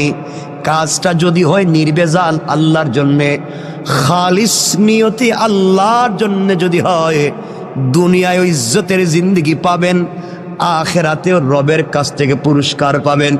ওই জন্য 2 হাত জোড় করে আপনাদেরকে বলি, প্রয়োজনে আপনাদের পায়ে ধরি বলি, বলেন যদি বাসায় গিয়া পায়ে ধরতে তাও ধরি। আল্লাহর ওয়াস্তে চলার পথে রবকে ভয় করা শিখুন, হারাম কাজ থেকে নিজেকে বাঁচান।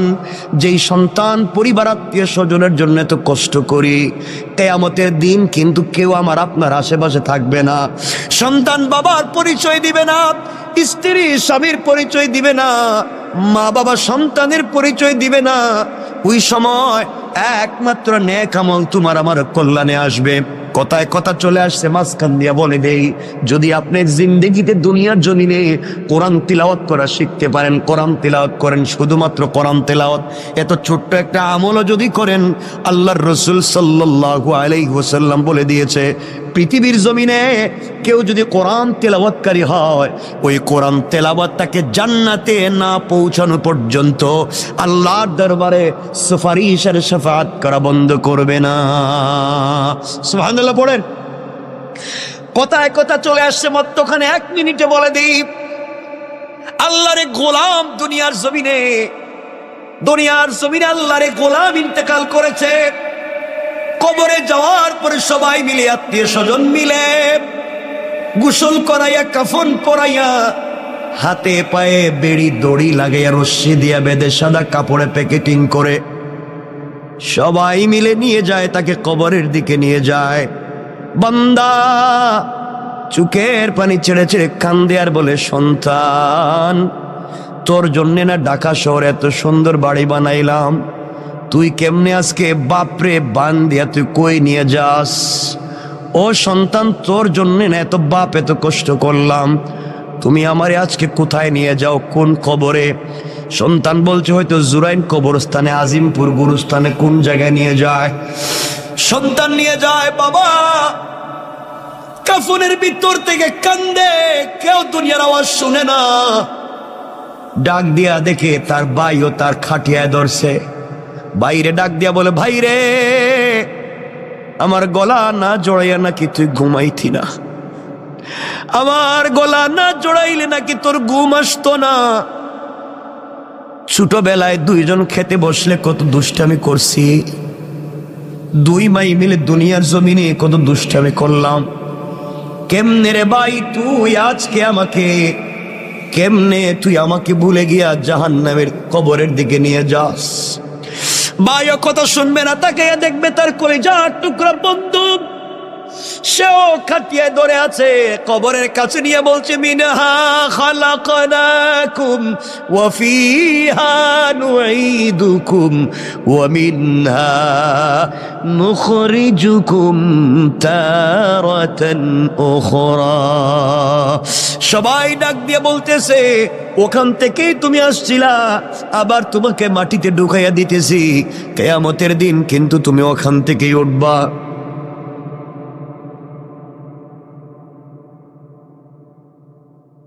বন্ধু, কেউ তোমার কথা শুনবে না, আমার কথা শুনবে না। ওই সময় আল্লাহর গোলাম চিৎকার করে কান্না করে বলবে, ও গোলাম, আমার না ঘরে কত সুন্দর এয়ার কুলার, এয়ার কন্ডিশন ছিল, টাইলস ছিল, সিরামিক ছিল, তুই আমার কই রাইখা যাস?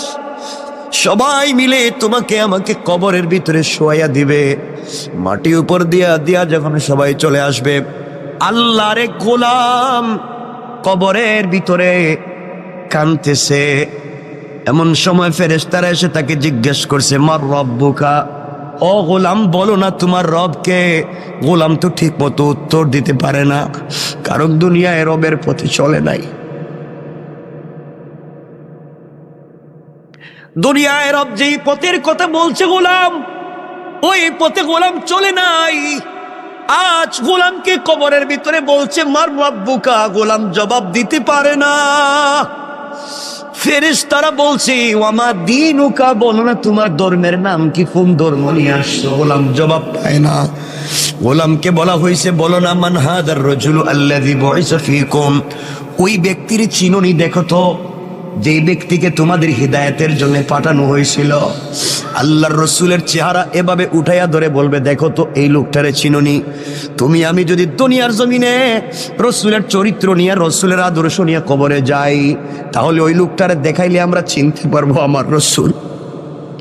কবরে দেখাইলে বলতে পারবো, ইয়া রাসূলুল্লাহ, দুনিয়ায় না আপনাকে দিল দিয়ে ভালোবেসেছি, কবরে রসুলের চেহারা দেখে চিনতে পারবেন। আর যদি দুনিয়ার জমিনে সেই রসুলকে ভালোবাসতে না পারেন, আল্লাহর রসুলের চেহারা দেখানোর পরও তুমি আমি চিনব না। ফেরেশতারা যখন 3টা প্রশ্নের জবাব পায় নাই, তাকে আঘাত করার জন্যে 70 জন অন্ধ ফেরেশতা, এক একজন ফেরেশতার ওই কাঁধ থেকে, ডান কাঁধ থেকে বাম কাঁধে যেতে লাগবে 700 বছর। এমন 70 জন ফেরেশতা হাতের মধ্যে লোহার মুগুর নিয়ে দাঁড়িয়ে আছে, আঘাত করবে। 70টা সাপ বিচ্ছু দাঁড়িয়ে আছে, তাকে খেয়ে ফেলবে। চিৎকার করে আল্লাহর গোলাম কাঁদবে, তাও কেউ শুনবে না, কারণ এই দুনিয়ায় কাঁদলে তো কেউ না কেউ শুনবে, কিন্তু কবরে কাঁদলে কেউ কথা শুনবে না। ওই দিন একমাত্র রব শুনবেন। দুনিয়ায় রবরে শুনাইয়া যাও, কবরে গেলেও রব তোমার কথা শুনবেন। এমন সময় গোলাম দেখতেছে কবরের 2 পার্শ্বের মাটি অনেক দূর পর্যন্ত চলে গিয়েছে। এত দূর পর্যন্ত মাটি গিয়েছে, আল্লাহর গোলামকে আঘাত করবার জন্য, কবরের মাটি চাপ দেওয়ার জন্য এভাবে আসতেছে। এক পাঁজরের হাড় অপর পাঁজরে ঢুকে যাবে। আল্লাহর গোলাম চক্ষু বন্ধ করে দিয়েছে। চক্ষু বন্ধ করে চিৎকার করে ডাক দিয়া কবরের ভিতরে বলছি, আল্লাহ, কেউ নাই, এই বিপদে আমার সন্তানও নাই, সন্তান আমার বিছানায় ঘুমায়, স্ত্রী হয়তো অন্যের হাত ধরে অন্য কাউকে বিয়ে করে ফেলেছে, বা এগুলা হয়তো আমার সম্পত্তি এত মুহূর্তে বাগ বাটুয়ারা করে ফেলছে। আল্লাহ, আমার দোকানের গদিতে হয়তো আরেকজন বসে গিয়েছে। আমি মনে করছিলাম আমি ছাড়া মনে হয় দুনিয়া চলবে না, এখন দেখি আমি ছাড়া আমার ঘরও চলে, আমি ছাড়া আমার দোকানও চলে। আজ এই সন্তানেরা আমাকে ছাড়া চলতো না, এরাও দেখি এখন চলে। যে স্ত্রী আমাকে জড়িয়ে না ধরে ঘুমাইতো না, স্ত্রীও দেখি চলে। আল্লাহ, দুনিয়া তো আগের জায়গায় আছে, কিন্তু আমি যে নাই, আমার কথা কেউ মনে করে না। গোলাম কান্দে, চিৎকার করে কান্দে। এমন সময় দেখে তার পাঁজরে হাত এক পাশে ঢুকায় দেওয়ার জন্য কবরের মাটি যখন তাকে আঘাত করবার জন্য আসছে, চিৎকার করে কাঁদতেছে। হঠাৎ করে অনুভব করে তার বুকের উপরে কে যেন ছোট্ট ছোট্ট পা দিয়া হেঁটে যায়। কিরে, আমার বুকের উপরে আবার হাঁটে কে? চক্ষু খুলে দিয়েছে। চক্ষু খুলে দেখে সবাই যার যার জায়গায় দাঁড়িয়ে আছে, কেউ আর আঘাত করে না। আর তাকাইয়া দেখে তার বুকের উপরে সবুজ চড়ুই পাখির মতো একটা পাখি তার বুকের উপরে হেঁটে হেঁটে যায়। আল্লাহু আকবার। গোলাম চিৎকার করে বলছে, কে রে তুমি? ডাইনে মাটি, বামে মাটি, নিচেও মাটি, উপরেও মাটি, তুমি কেমনে ঢুকলা? আমি তো অক্সিজেন নিতে পারি না। পাখি আল্লাহর কাছে বলছে, আল্লাহ, তুমি আমার জবানটা খুলে দাও, আমি তোমার বান্দার সাথে 1 মিনিট কথা বলি। আল্লাহ পাখির জবান খুলে দিয়েছেন। পাখি চিৎকার করে বলছে, আল্লাহর গোলাম, তুমি কাঁদবা না, তুমি আজকে টেনশন করবা না, তুমি অনেক কথার জবাব দিতে পারো নাই, কিন্তু আমি কি, আমি দুনিয়ার গাছের ডালে ডালে বসে সাধারণ পাখি না, আমি দুনিয়ায় বসবাস করার দুনিয়ার কোনো প্রাণী আর পাখি না। আমি হলাম তুমি এত কিছুর ভিতরেও যে প্রতিদিন ঘুমানোর আগে, এশার পরে ঘুমানোর আগে তুমি যে প্রতিদিন সূরা মুলক তিলাওয়াত করে ঘুমাইতে, আমি হইলাম সেই সূরা মুলক। আল্লাহ আমাকে পাখির সুরত দৌড়াইয়া তোমার বুকের উপরে বসাইয়া দিয়েছে। ও আল্লাহর গোলাম, নাওম কা নাওমাতিল আরুস, তুমি আমার ডানার নিচে ঘুমাও। এই বলে ছোট্ট পাখিটা তার 2টা ডানা কবরের 2 পারে ধাক্কা দিয়ে রেখে দিয়ে বলছে, ঘুমাও। বান্দা বলছে, পাখিরে, তোর পাতলা হালকা 2টা ডানা দিয়া কি কবরের মাটিরে আটকায় রাখতে পারবে? পাখি বলতেছে, ঘুমাও। ফুলসজ্জার রাত্রে স্বামী স্ত্রী যেভাবে ঘুমিয়ে যায়, কখন সূর্য উদিত হয় বলতে পারে না, কখন সকাল হয় বলতে পারে না, তুমি এইভাবেই আমার ডানার নিচে ঘুমাইয়া যাও, কিয়ামতের দিন পর্যন্ত আমি তোমার বুকের উপরে বসে গেলাম, এই কবরে কেউ তোমাকে আযাব দিতে পারবে না। আল্লাহর গোলাম, তাও তোমাকে বলে দিলাম, আমি তো সূরা মুলক তোমাকে জানাইয়া দিলাম, কবরেও তোমাকে হেফাজত করব, পুল সেরাতেও করব, মিজানেও করব, যতক্ষণ পর্যন্ত সুপারিশ করে শাফাআত করে আল্লাহর জান্নাতে তোমাকে না পৌঁছাবো, ততক্ষণ পর্যন্ত আমি সূরা মুলকের সুপারিশ তোমার পক্ষ থেকে আল্লাহর দরবারে আমি বন্ধ করব না। আল্লাহু আকবার।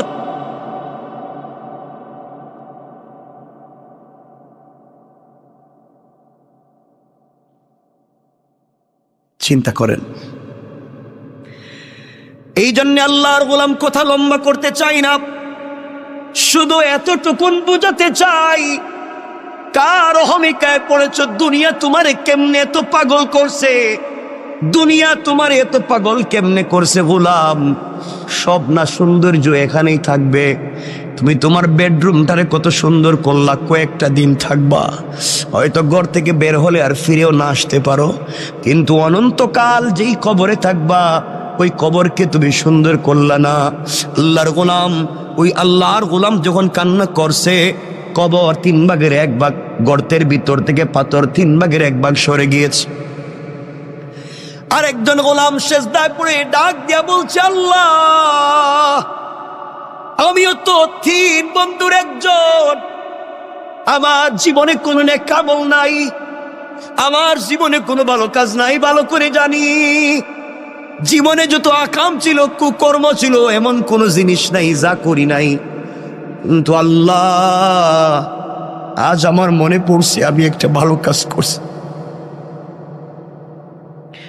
আজ আমার মনে পড়েছি আমার জিন্দগিতে একটা ভালো কাজ আছে, এই কাজটা শুধু তোমাকে সন্তুষ্ট করবার জন্য আমি করছিলাম, দুনিয়ার কোনো মানুষকে দেখাবার জন্য আমি করি নাই।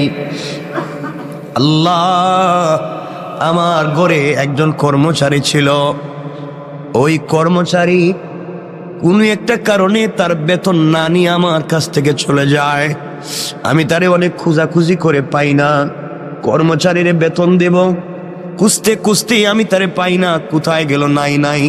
আমি কি করলাম, তার ওই বেতনের পয়সা দিয়া একটা বকরি কিনলাম। আমি একটা বকরি কিনলাম, ওই বকরিরে বড় করলাম, বকরির থেকে অনেক বাচ্চা হলো, বিশাল বড় একটা বাগান হয়ে গেল, বাচ্চা বকরি আর বকরির অভাব নাই। আয় আল্লাহ, শত শত বকরির পাল হয়ে গেল। দীর্ঘ 15-20 বৎসর পরে আমার ওই কর্মচারী দেখি আমার বাড়িতে হাজির, আমাকে ডাক দিয়া বলছে, মালিক, অমুক দিন অমুক তারিখেও আপনার বাড়িতে আমি কর্মচারী ছিলাম, আমার নাম যে এই নাম, আমি কিন্তু চলে গিয়েছিলাম একটা কারণে, আমি আজ আপনার কাছে ফিরে এসেছি, কাজের জন্য আসি নাই। ওই যে আপনার বাড়িতে কাজ করছিলাম, ওই সময় যে পয়সা পাই, আমারে আপনি ওই পয়সাটা দিয়ে দেন, আমি চলে যাই। আল্লাহ, ওই সময় আমি ওই গোলামটারে ধরলাম হাতে, আস্তে আস্তে করে মাঠে নিয়ে গেলাম। মাঠে নিয়ে গিয়া বলছি, আমার কর্মচারী রে, তুমি আমার কাছে পয়সা পাও, এই জন্যে তুমি আমার কাছে এসেছো। এই যে মাঠে যত হাজার হাজার শত শত বকরি দেখো, সবগুলা তোমার, সবগুলা তুমি নিয়ে যাও। আমার কর্মচারী আমার দিকে তাকায় টিটকারি করে আর বলছে, মালিক, আমি একজন কর্মচারী বলে কি আপনি আমার সঙ্গে দুষ্টামি করলেন? আমি আপনার দুষ্টামির জন্য আসি নাই, আমার এত হাজার হাজার লাখ টাকার বকরির দরকার নাই, আমি আপনার কাছে যেই টাকা পাই ওটা দিয়ে দিলেই তো আমি চলে যাব, এত কিছুর দরকার নাই। আল্লাহ, ওই দিন আমি বলেছিলাম, কর্মচারী রে, তুই যে আমার কাছে যেই পয়সা পাস, ওই টাকা দিয়ে আমি একটা বকরি কিনছিলাম, ওই বকরি কিনে বাচ্চা দিতে দিতে দিতে দিতে তো হাজার হাজার হয়েছে, এই জন্য একটাও আমার না। এতদিন আমি ছিলাম আমানতদার, তোর এগুলার দেখাশোনা করছি, তোর জিনিসরা আমি দেখাশোনা করে রাখছি, জানি না ঠিক মতো আমানত রক্ষা করতে পারছি কিনা, তোমার সম্পদের আমানত রক্ষা করতে পারলাম কিনা। মালিক তার কর্মচারীরে বলতেছে, আর আমরা কর্মচারীর সঙ্গে যেই ব্যবহার করি, মনে রাখবেন আজকে সে কর্মচারী, কাল হয়তো আখেরাতে সে মালিক হয়ে যাবে, আপনি গোলামের মতো তার পিছনে ঘুরবেন। তার দিলে যদি কষ্ট দেন, কোনোভাবে যদি সে কষ্ট পায়, কিয়ামতের দিন বুঝবেন কর্মচারীর আপনার কি প্রয়োজন, ওই দিন বুঝবেন। এই জন্য আল্লাহর ওয়াস্তে, আল্লাহ যাদেরকে পয়সার মালিক বানাইছেন, কর্মচারীর সঙ্গে খারাপ আচরণ করবেন না, খারাপ ব্যবহার করবেন না। আমার বন্ধুগণ, ওই দিন বুঝবেন আমার কথাটার কত দাম ছিল, কত লৌড ছিল। আল্লাহর গোলামের কথা শুনে কর্মচারী সিজদায় পড়ে ডাক দিয়া বলেছে, আল্লাহ, যেই মালিক কর্মচারীর পয়সার আমানত রক্ষা করার জন্য এত বড় বড় বড় বিজনেস বানাইছে, বকরির পাল বানাইছে, আল্লাহ, আমার ওই মালিক রে দুনিয়ায় ইজ্জতের জিন্দেগি দিও, ইন্তেকালের পরে জান্নাতুল ফিরদাউস দিও। আল্লাহু আকবার। আয় আল্লাহ, ওই দিন যে হাসি মুখে আমি আমার কর্মচারীর কাছে যে সম্পদগুলা তাকে ফিরাইয়া দিলাম, তার ওই টাকা দিয়া যে এত কিছু বানাইলাম, আমি চাইলে ওই সময় তাকে যে টাকা সে পায় 500 দিনার 100 দিনার দিরহাম পায়, ওটা দিয়ে দিলেই সে খুশি হয়ে যাইতো। কিন্তু এতদিন পরে আসছে, আমি তারে একটা বকরি দিলেই সে খুশি হয়ে যাইতো। আমি তারা যে হাজার হাজার বকরি দিয়ে দিলাম, এই যে একমাত্র আমানত রক্ষা করার জন্যে। আমানত রক্ষা করলাম, এই যে তোমাকে ভালোবেসে তোমার ভয়ে আমি ওই কাজ করলাম। আল্লাহ, ওই দিনের কাজ যদি তোমার কাছে পছন্দ হয়, আজ কি তুমি আমাদেরকে বিপদ থেকে বাঁচাতে পারো না? তুমি না বলছো ভালো কাজ করে দোয়া চাও, কল্যাণের কাজ করে কল্যাণের উসিলা নিয়ে দোয়া চাও। আয় আল্লাহ, এই ভালো কাজের কথা স্মরণ করে তোমার কাছে হাত উঠে দোয়া চাইলাম। বলো না তুমি কি আমাদেরকে ক্ষমা করে দিবা না, বাঁচাবা না? আল্লাহর গোলাম ওইভাবে কান্না করে দোয়া করতে দেরি হয়েছে, তাদের মাথার উপর থেকে ওই পাথরের 3 ভাগের 2 ভাগ সরে গিয়েছে। আল্লাহু আকবার, 2 ভাগ সরে গিয়েছে।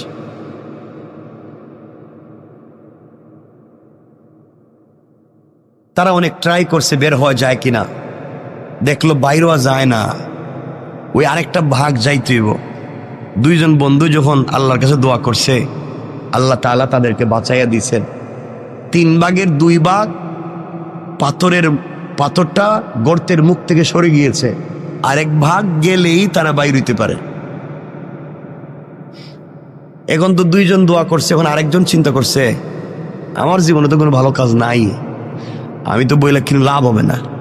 2 বন্ধু মিলছে, দোস্ত তুইও কিছু কর, তা আমার জীবনে তো কোনো ভালো কাজ নাই,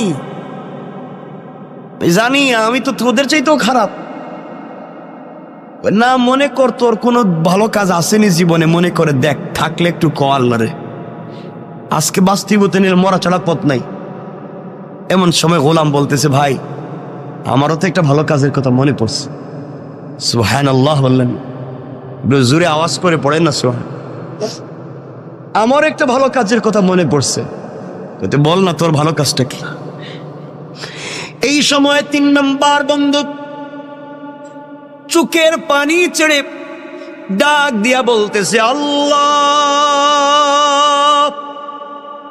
তোমার দেওয়া কপাল তোমার কুদরতের পায়ে লাগাইয়া দিয়েছি, তোমার দেওয়া চোখ থেকে 2 ফোঁটা পানি ছেড়ে দিয়েছি, তোমার দেওয়া জবান দিয়ে তোমাকে মনে বড় আশা নিয়ে আল্লাহ বলে ডাক দিয়েছি। তুমি বলছো তোমাকে ডাক দিলে দুনিয়ার সকল মানুষেরা যদি বন্ধ করে দেয় দরওয়াজা, তোমার দরওয়াজা বন্ধ হয় না।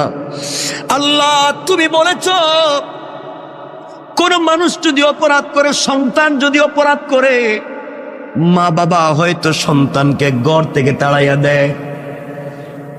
গ্রামের কোন মানুষ যদি গ্রামে অপরাধ করে, গ্রাম মহল্লার মানুষ তাকে এলাকা ছাড়া করে দেয়। আল্লাহ, কোন ছাত্র যদি ক্লাসে অপরাধ করে, টিচার তাকে ক্লাস থেকে বের করে দেয়।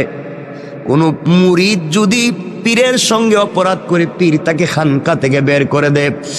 আয় আল্লাহ, এমনকি যেই মায়ের পেট থেকে বের হয়েছি, সেই মাও তার সন্তানটাকে তাড়াইয়া দিতে পারে। আল্লাহ, কোন নবী তার উম্মতকেও তো তাড়াইয়া দিতে পারে। আয় আল্লাহ, তুমি বলেছো সবাই আমার গুনাহগার গোলামরে তাড়াইয়া দিতে পারে, কিন্তু আমি রব তো আমার গোলামরে নিজের হাত দিয়ে বানাইছি। মা 10 মাস 10 দিন ভাড়াটিয়ার মতো একটা সন্তানরে পেটে নিছে, মাত্র 10 মাস 10 দিন। ওই মায়ের নাড়ি ছেড়া দন কিছু হলেই মা পাগল হয়ে যায়। গোলাম রে, তোর মা তো তোর হাত পা বানায় নাই, তোর মা তোর অক্সিজেন দেয় নাই, তোর মা তোরে নাক কান চোখ মুখ দেয় নাই। ও বান্দা, তোর মা তোরে লাঞ্চ কিডনি বাল পিত্ত তোলে কিছুই দেয় নাই, সব তো আমি আল্লাহ দিছি। এরপরে 10 মাস তোর মা তোরে পেটে রাখবার পরেও যদি এত দরদ হয়, আমি রব তোরে আমার নিজের হাত দিয়ে বানাইছি। বল না বান্দা, তোর প্রতি আমার কত দরদ আর ভালোবাসা।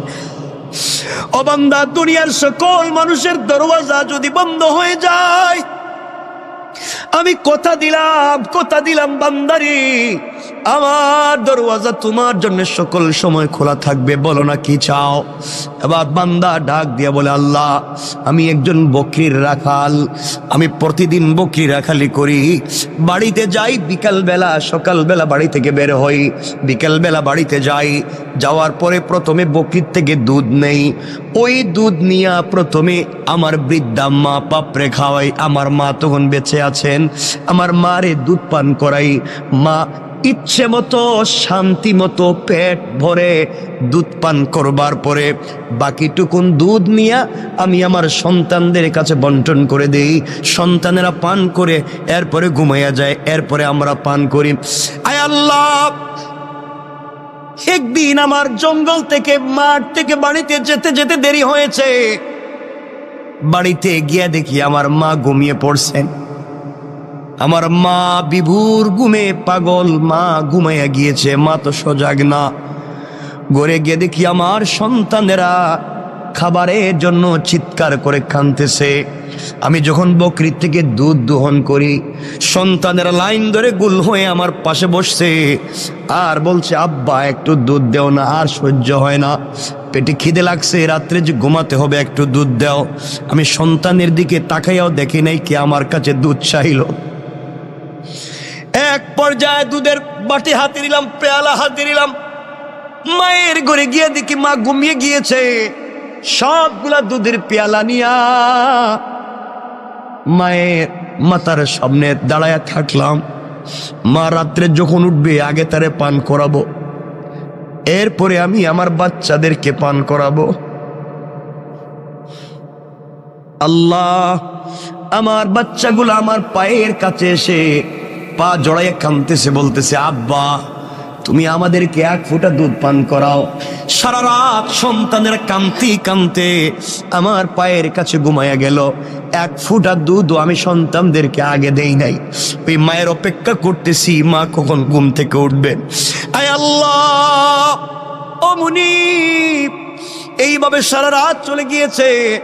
সকালবেলা মা যখন ঘুম থেকে উঠছে, মা আমাকে দেখে তো হতভম্ব হয়ে গেছে। মা বলছে, বাবা তুই কি ঘুমাস নেই, সারা রাত কি করলি এখানে? মা, আগে তুমি ঘুমিয়ে গিয়েছো, তোমাকে দুধ পান করাতে পারি নাই, এই জন্য সারা রাত এখানে দাঁড়াইয়া দাঁড়াইয়া দুধের পেয়ালা হাতে নিয়েছিলাম, তোমার যদি ঘুম ভাঙ্গে আমি তোমার আগে দুধ পান করাবো। মা বলছেন, আমার নাতিগুলার অবস্থা এমন কেন? মা, ওরা তো আমার কাছে আসছিল এক ফোঁটা দুধ পান করতে, আমি কিন্তু ওদেরকে আগে দেই নাই, আগে বলছি আমার মা, এরপরে তোমরা। ও মা, তোমার জন্য আমি সন্তানদেরকেও পান করাই নাই। আমার মা আমার জন্য তো দু হাত উঠে দোয়া করছে আর বলছে, আল্লাহ আমার সন্তান আমার যে ভালোবাসা দিয়েছে, দুনিয়ায় কোনো বিপদে আমার সন্তানরে ফালাইও না। আয় আল্লাহ, ওই দিনের কাজ একমাত্র তোমাকে খুশি করার জন্য মায়ের জন্য দাঁড়িয়েছিলাম। আয় আল্লাহ তাআলা, চাইলে আমি আমার সন্তানদেরকে দুধ পান করাইতে পারতাম, চাইলে আমিও পান করতে পারতাম, চাইলে আমার স্ত্রীরও পান করাইতে পারতাম। মা যখন উঠবে তখন দিব, মায়ের জন্য তো অপেক্ষা করা দরকার ছিল না। একমাত্র তোমাকে ভালোবেসে, তোমাকে মোহাব্বত করে, তোমাকে পাওয়ার জন্যে, তোমাকে খুশি করার জন্যে আমি যে কাজ করছি, এই কাজটা যদি ওই দিন তোমার কাছে পছন্দ হয়ে থাকে, আজকের বিপদ থেকে আমাদেরকে বাঁচাইয়া দাও, ওসিলা নিলাম। বলতে দেরি হয়েছে, কসম কসম রব্বে পাকের জাতে, ওই গোলাম দোয়া করে বলতে দেরি হয়েছে, পুরাটা পাথর তাদের গর্তের মুখ থেকে সরে যাইতে 1 মিনিটও দেরি করে নাই। সুবহানাল্লাহ জুরে। আমার বন্ধুগণ, 3 বন্ধু বেঁচে গিয়েছেন, এই জন্যে কথাটা তো শুরু করছিলাম ওখানেই।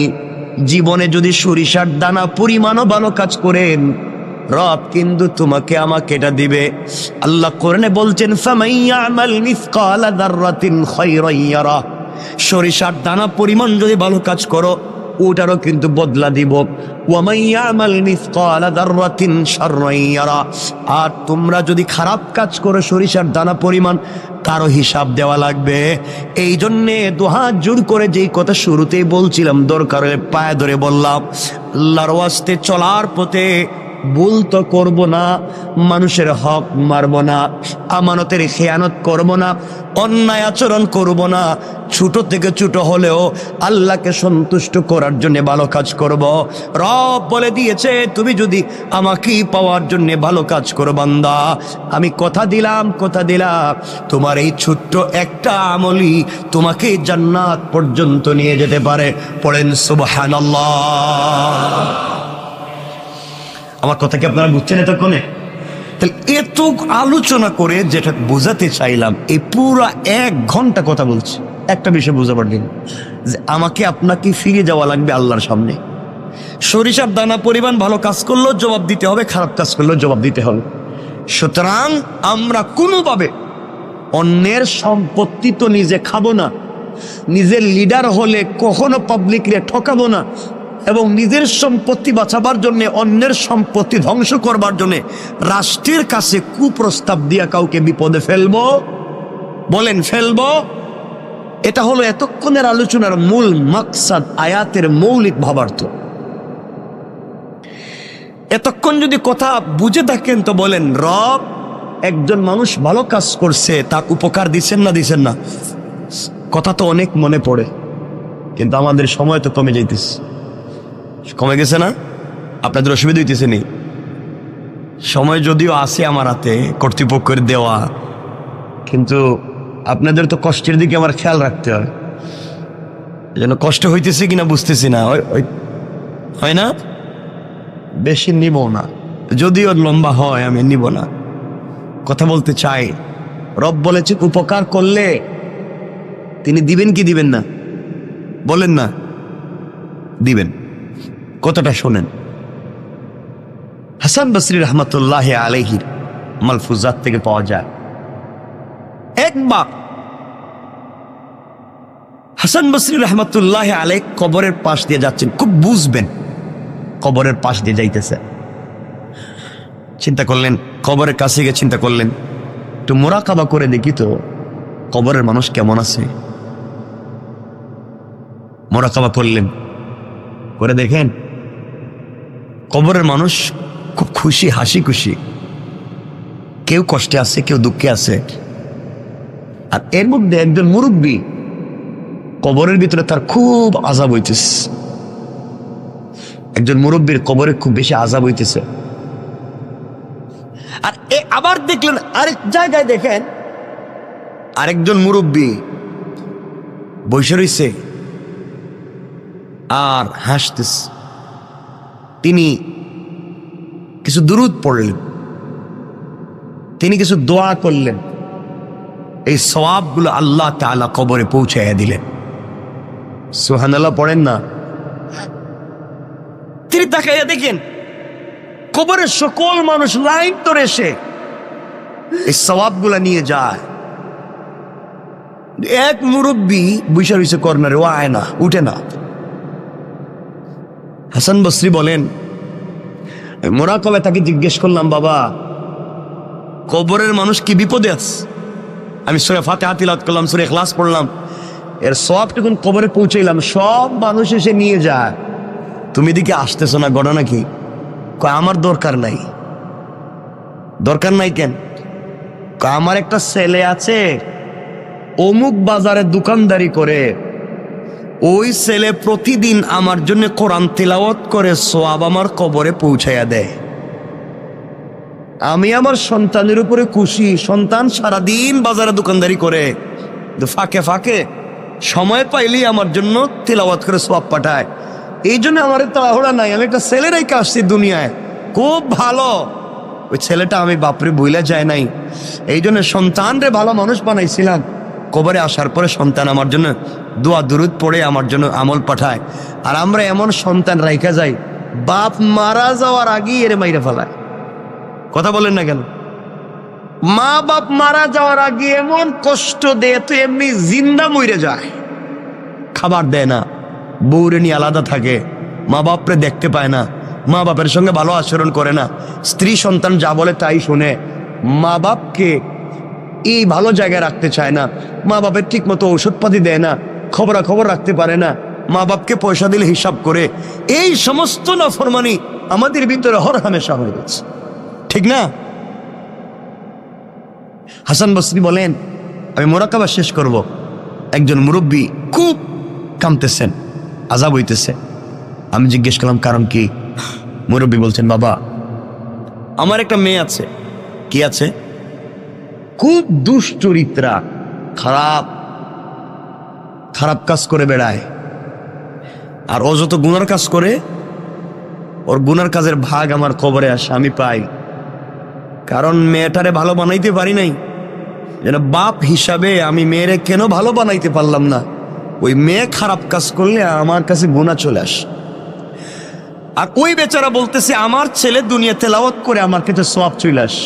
অর্থাৎ সন্তানকে যদি ভালো মানুষ বানাইয়া যেতে পারেন, সন্তান ভালো কাজ করলে তারও একটা অংশ পাবেন, সন্তান খারাপ কাজ করলে তারও একটা। তিনি বললেন, বাবা আমার মেয়েটা অমুক গ্রামে থাকে, তুমি যদি পাও, আমার মেয়েটার একটু বইল আমার জন্য, আমি বাপের জন্য যেন একটু ইসালে সোয়াব করে কোনো একটা কিছু করে, আমার কষ্ট আর সহ্য হয় না, কেন মেয়েটা খারাপ কাজ ছাড়ে না? আল্লাহর ওলি হাসান বসরি রহমতুল্লাহ আলাই চলতে লাগলেন, ওই বাজারে পৌঁছে গেলেন যেই বাজারে মুরব্বী বলছিল তার সন্তান কোরআন তেলাওয়াত করে। সত্যি দূর থেকে দেখেন তার দোকানে ভিড় লেগে আছে, মানুষ, কাস্টমারের অভাব নাই। কিন্তু আল্লাহর গোলাম কাস্টমারের সঙ্গে কথাও বলে ঠোঁট নাড়ায়া আল্লাহর কালাম তিলাওয়াত করে যায়। ওই যুবকের কপালে চুম্বন দিয়া বললেন, যুবক রে, তোমার মতো সৌভাগ্যবান যুবক আর কয়জন আছে যার বাবা কবরে গিয়াও সন্তানের জন্য দোয়া করে, সন্তানের জন্য ভালো চায়? তোমার বাবা তোমারে যেই শিক্ষা দিয়েছে, কবরে বাবা বড় আরামে আছে, তুমি তেলাওয়াত বন্ধ করে দিও না। আমার বন্ধুগণ, যুবকের কাছ থেকে বিদায় নিয়া আল্লাহর গোলাম হাঁটতে লাগলেন ওই মেয়ের বাড়ির দিকে। ওই মেয়ের বাড়ির কাছাকাছি পৌঁছে গেলেন, মানুষরা খবর দিলেন অমুক নামে কি এলাকায় কোনো মুরব্বী ছিলেন। সবাই বলছে এই যে পাশে যেই বাড়ি দেখা যায়, এই বাড়িটাই হচ্ছে মুরব্বীর বাড়ি। আল্লাহর ওলি হাসান আল বসরি রহমতুল্লাহ আলাই আস্তে আস্তে করে মুরব্বীর বাড়ির কাছে পৌঁছে গেলেন। গিয়া দেখেন বাড়ির ঘরের ভিতরে কেউ নাই, একটা যুবতী মেয়ে পুকুরের মধ্যে অথবা একটা হাউজের মধ্যে এসে গোসল করে। হাসান আল বসরি ডাক দিয়া বলছেন, মা, অমুক কি তোমার বাবা হয়? কয়, আমার বাবা, তিনি মরে গেছেন না বেঁচে আছেন? অনেক দিন আগে তিনি মরে গিয়েছেন। মারে, আমি হাসান আল বসরি বলছি, মোরাকাবা করে দেখছি তোমার বাপের বড় কষ্ট হয়, বড় আযাব হয়, কবরের ভিতরে তোমার বাবা বড় কষ্টে আছে। তুমি কি চাও না তোমার বাবার জন্য কিছু উপকার করতে চাও না? তোমার বাবার জন্য কিছু একটা দোয়া করো, অথবা সম্মিলিতভাবে মানুষকে দিয়ে দোয়া করাও, তোমার বাবার কোনো কল্যাণ করো, বাপ তো বড় কষ্টে আছে। মেয়েটা বাপের কষ্ট শুনবার পরেও অট্ট হাসি দেয়, টিটকারি করে।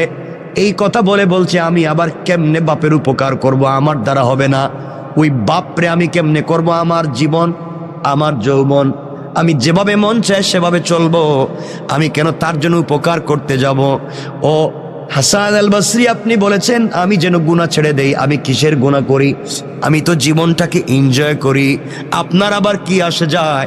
আমার বাবারই বা কি হয়? জীবনটা তো আমার যা মন চায় তা করব। মনে রাখবেন, একজন নারী যদি জাহান্নামে যায়, 4 পুরুষের নিয়ে জাহান্নামে যাবে। আবারও বলছি, একজন নারী যদি জাহান্নামে যায়, 4 জন পুরুষের নিয়ে জাহান্নামে যাবে। নারী যদি জাহান্নামে যায়, তার বাপরে নিয়ে যাবে। নারী যদি জাহান্নামে যায়, তার স্বামীরে নিয়ে যাবে। নারী যদি জাহান্নামে যায়, তার ভাইরে নিয়ে যাবে। নারী যদি জাহান্নামে যায়, তার সন্তানরে নিয়ে যাবে। কেন সন্তান তাকে ভালো পথে রাখলো না? কেন ভাই তাকে ভালো পথে রাখলো না? কেন স্বামী তাকে ভালো পথে রাখলো না? কেন বাবা তাকে ভালো পথে রাখলো না? এই জন্য এক নারী জাহান্নামে গেলে 4 পুরুষ জাহান্নামের জন্য প্রস্তুত হও। আল্লাহ রাব্বুল ইজ্জত ওয়াল জালালের ওলি হাসান আল বসরি যখন মেয়েটাকে বললেন, মেয়ের কাছ থেকে ভালো উত্তর পেলেন না। এক পর্যায়ে মেয়েটা টিটকারি করে ওই পুকুরের ভিতর থেকে পানি দিয়া হাসান আল বসরির উপরে ফিকে মারছে। হাসান আল বসরির মুখের উপরে পানি মারছে, কয় নেন আপনি পানি নিয়ে যান, এই পানি দিলাম, যান আপনি আমার বাবার জন্য কি উপকার করতে পারি, আমি আমার বাপের জন্য কোনো উপকার করতে পারবো না, এই বলে পানি মারছে। হাসান আল বসরি বড় কষ্ট পেলেন। কিছুদিন পরে আবার মুরাকাবা করলেন। ওই কবরের পাশ দিয়ে যাওয়ার সময় আবার তিনি মুরাকাবা করলেন, করে দেখেন যেই বেচারা এতদিন ওই কবরের কর্নারে বসে থাকতো, গুরুস্থানের আসতো না, সোয়াবের জন্য আসতো না, আজ দেখা যায় সবার আগে আইসা দাঁড়াইয়া গেছে। হাসান আল বসরি যা তিলাওয়াত করছেন তার সোয়াবটুকুন কবরে বক্সাইয়া দিলেন। ওই আল্লাহর গোলাম নেওয়ার জন্য দাঁড়াইয়া আছে। তিনি বললেন, বাবা ওই দিন না আপনি সবার পিছনে ছিলেন, বসা ছিলেন, আসলেন না, আজ কেন আপনি সবার আগে আগে আসলেন? আল্লাহর গোলাম চুকের পানি ছেড়ে ডাক দিয়ে বলছে, হাসান আল বসরি, ওই দিন আমি আসিনি, আমার সন্তান দুনিয়ার জমিনে বেঁচে ছিল, আমার জন্য তিলাওয়াত করে সোয়াব পাঠাইছে। গত কয়েকদিন আগে আমার সন্তানটাও মরে গেছে, এখন কেউ আর আমার জন্য তিলাওয়াত করে সোয়াব পাঠায় না, এই জন্যে আমার জন্য আর কেউ নাই, ওই জন্যে আমিও লাইনে দাঁড়াইছি। ও বাবারা, এই জন্য সন্তান রে ভালো মানুষ বানাইয়া যাও, অথবা অন্যের সন্তান রে হাফিজ আলিম বানাইয়া যাও, অথবা মসজিদ মাদ্রাসার সঙ্গে সম্পর্ক রেখে যাও। একটা মসজিদের সঙ্গে একটা ইটের টুকরা দিয়েও যদি সম্পর্ক করতে পারো, কিয়ামত পর্যন্ত কবরে থেকেও সোয়াব পাইবা। একজন গরিবের বাচ্চারা যদি হাফিজ আলিম বানাইয়া যাইতে পারো, ওই হাফিজ আলিম থেকে পৃথিবীতে যতদিন পর্যন্ত আরো হাফিজ আলিম বনবে, আরো কোটি কোটি মানুষ হবে, সবার কাছ থেকে তুমি সোয়াব পাইবা। সুবহানাল্লাহ পড়েন না? আমিও আপনাদের দোয়ায়, আমি তো আলহামদুলিল্লাহ করাইতেছি আমাকে দিয়ে। আমি সিলেটে আমার এলাকায় জন্ম, যেখানে আমি একটা প্রতিষ্ঠান প্রায় 40 কোটি টাকা, আমরা ওই যে এই সপ্তাহে ভিত্তিপ্রস্তর করবো ইনশাল্লাহ। মাদ্রাসা চলতেছে অলরেডি, বাকি বিল্ডিংয়ে ভিত্তিপ্রস্তর হয় নাই, টিন শেড। এই সপ্তাহেই আমরা 10 তলা ফাউন্ডেশন দিয়ে ভিত্তিপ্রস্তর করতেছি। কারণ 100 জন ইয়েতিম, একেবারে ইয়েতিম বাচ্চাকে আমরা টোটাল হাফিজ আলিম আমাদের খরচে বানাবো ইনশাল্লাহ। 100 জন এভাবে চলতে থাকবে। আমরা নিচে মসজিদ করতেছি 2 তলা পর্যন্ত, উপর থেকে মাদ্রাসা করতেছি, মহিলাদের জন্য আইটি করতেছি, কারিগরি করতেছি, মহিলাদের জন্য এবং বাচ্চা পুরুষের জন্য আমরা একটা মিক্স, আমরা একটা ভালো ব্রিটিশ কারিকুলামে আজহার এবং মদিনার আদলে একটা ইংলিশ মিডিয়াম ইন্টারন্যাশনাল একটা মসজিদ, মাদ্রাসা এবং স্কুলকে একীভূত করে একটা শিক্ষা সিলেবাস তৈরি করতেছি। আল্লাহ যেন কবুল করে, দোয়া করবেন। এটা এই শহরে করার ইচ্ছা ছিল এবং এই শহরেই করতে চাইছিলাম এবং শুরুও করেছিলাম। আল্লাহ চাইলে এই শহরেও আমাকে দিয়ে খুব তাড়াতাড়ি আমরা করে ফেলবো ইনশাআল্লাহ, ইনশাআল্লাহ। এই মসজিদও তো মাদ্রাসা আছে না? নাই? চমৎকার একটা মাদ্রাসা আছে, কতগুলো বাচ্চা এখানে পড়ে, আমার খুব ভাল লাগে, বাচ্চাদের পড়া খুব ভাল লাগে, ওরা তো গুনাহ নাই তো, এজন্য ওদেরকে সময় দিবেন, মাদ্রাসার দিকে খেয়াল রাখবেন, জীবন উল্পাল্টে যাবে একবারে। মাদ্রাসার দিকে খেয়াল রাখবেন তো ইনশাআল্লাহ সবাই? আমার বন্ধুগণ, কত লম্বা হয়ে যাচ্ছে। আল্লাহর ওলি বুঝলেন ওই বেচারার ছেলে মারা গিয়েছে, এই জন্য আর সোয়াব পাঠায় না। হঠাৎ করে তাকাইয়া দেখেন ওই দিন যেই মুরব্বী লাইনে সবার সামনে ছিল, আজ দেখা যায় জান্নাতের গালিচায় বসে বসে জান্নাতি ফল খেয়ে যায়। আশ্চর্য হলে, আমার মেয়ে তো জিনাকারী, ওই মেয়েটা তো আমার পানি দিয়ে টিটকারি করছে, ওর বাবা কবরে এত শান্তি পাইল কেমনে জানতে চাই। জিজ্ঞাসা করে, বাবা তুমি আজকে কবরে এত শান্তি কেমনে? তোমার মেয়েরে তো বলছিলাম। আপনি আমার মেয়েরে বলছিলেন, আমার মেয়ে আমার জন্য এত বড় ভালো কাজ করছে, ওই ভালো কাজের উসিলায় আল্লাহ আমাকে মাফ করে জান্নাত দিয়ে দিয়েছে। আল্লাহর ওলি বলেন, না না, তোমার মেয়ে কোনো ভালো কাজ করে নাই। কই, আমি বলার পরে আমার এনে টিটকারি করছে। তোমার মেয়েটাকে তো কোনো ভালো কাজ করতে দেখলাম না, তো জিনাকারিনী। আল্লাহর ওলি মুরাকাবায় গিয়ে দেখেন ওই মেয়েটা টিটকারি করে, মস্কারা করে, এক হাতের মধ্যে পানি নিয়া এক মুষ্টির মধ্যে পানি নিয়া হজরতে হাসান বসরির উপরে যে মারছিল ওই পানিটা জমিনে পড়ছে। জমিনে ফাঁকা ছিল, ফাঁকার মধ্যে অনেক দিন থেকে একটা ব্যাঙ হা করে আসমানের দিকে তাকাইয়া বলছে, আল্লাহ তুমি কি বৃষ্টি দিবা না? তুমি কি আমারে পানি পান করাইবা না? আমি যে মরে যাই কোন দিন মরি কেউ খবর রাখবে না। আল্লাহ তুমি কি আমাকে একটু পানি পান করাইয়া তো মারবা? ওই সময় ওই বেজে হাসান বসরির উপরে পানি মারছে, ওই পানিটা গিয়া ব্যাঙের মুখের মধ্যে পড়ছে। আল্লাহু আকবার, জোরে বলেন না। ব্যাঙ ওই পানি পান করে চিৎকার করে বলছে, আল্লাহ যে আমারে পানি পান করাইয়া বাঁচাইলো তার কেউ যদি কবরে থাকে, আল্লাহ এর ওসিলায় তারে মাফ করে জান্নাত দিয়া দাও। আল্লাহ ওই দুয়ারে কবুল করছে, এই জন্য আল্লাহ আমার মাফ করে দিয়া জান্নাত দিয়ে দিয়েছে। পড়েন সুবহানাল্লাহ। অনেক কথা হয়ে গেছে আজকে, আর কথাকে লম্বা করতে চাই না। আমার জন্য দোয়া আছে, আপনাদের জন্য দিল থেকে দোয়া থাকবে। আল্লাহ তাআলা আমাদের সবাইকে কবুল করুক। আজকে কোথায়, আমি তো চাইছিলাম তাফসির করতে, আজকে আমার মন চাইছিল, আমি রেডিও করছিলাম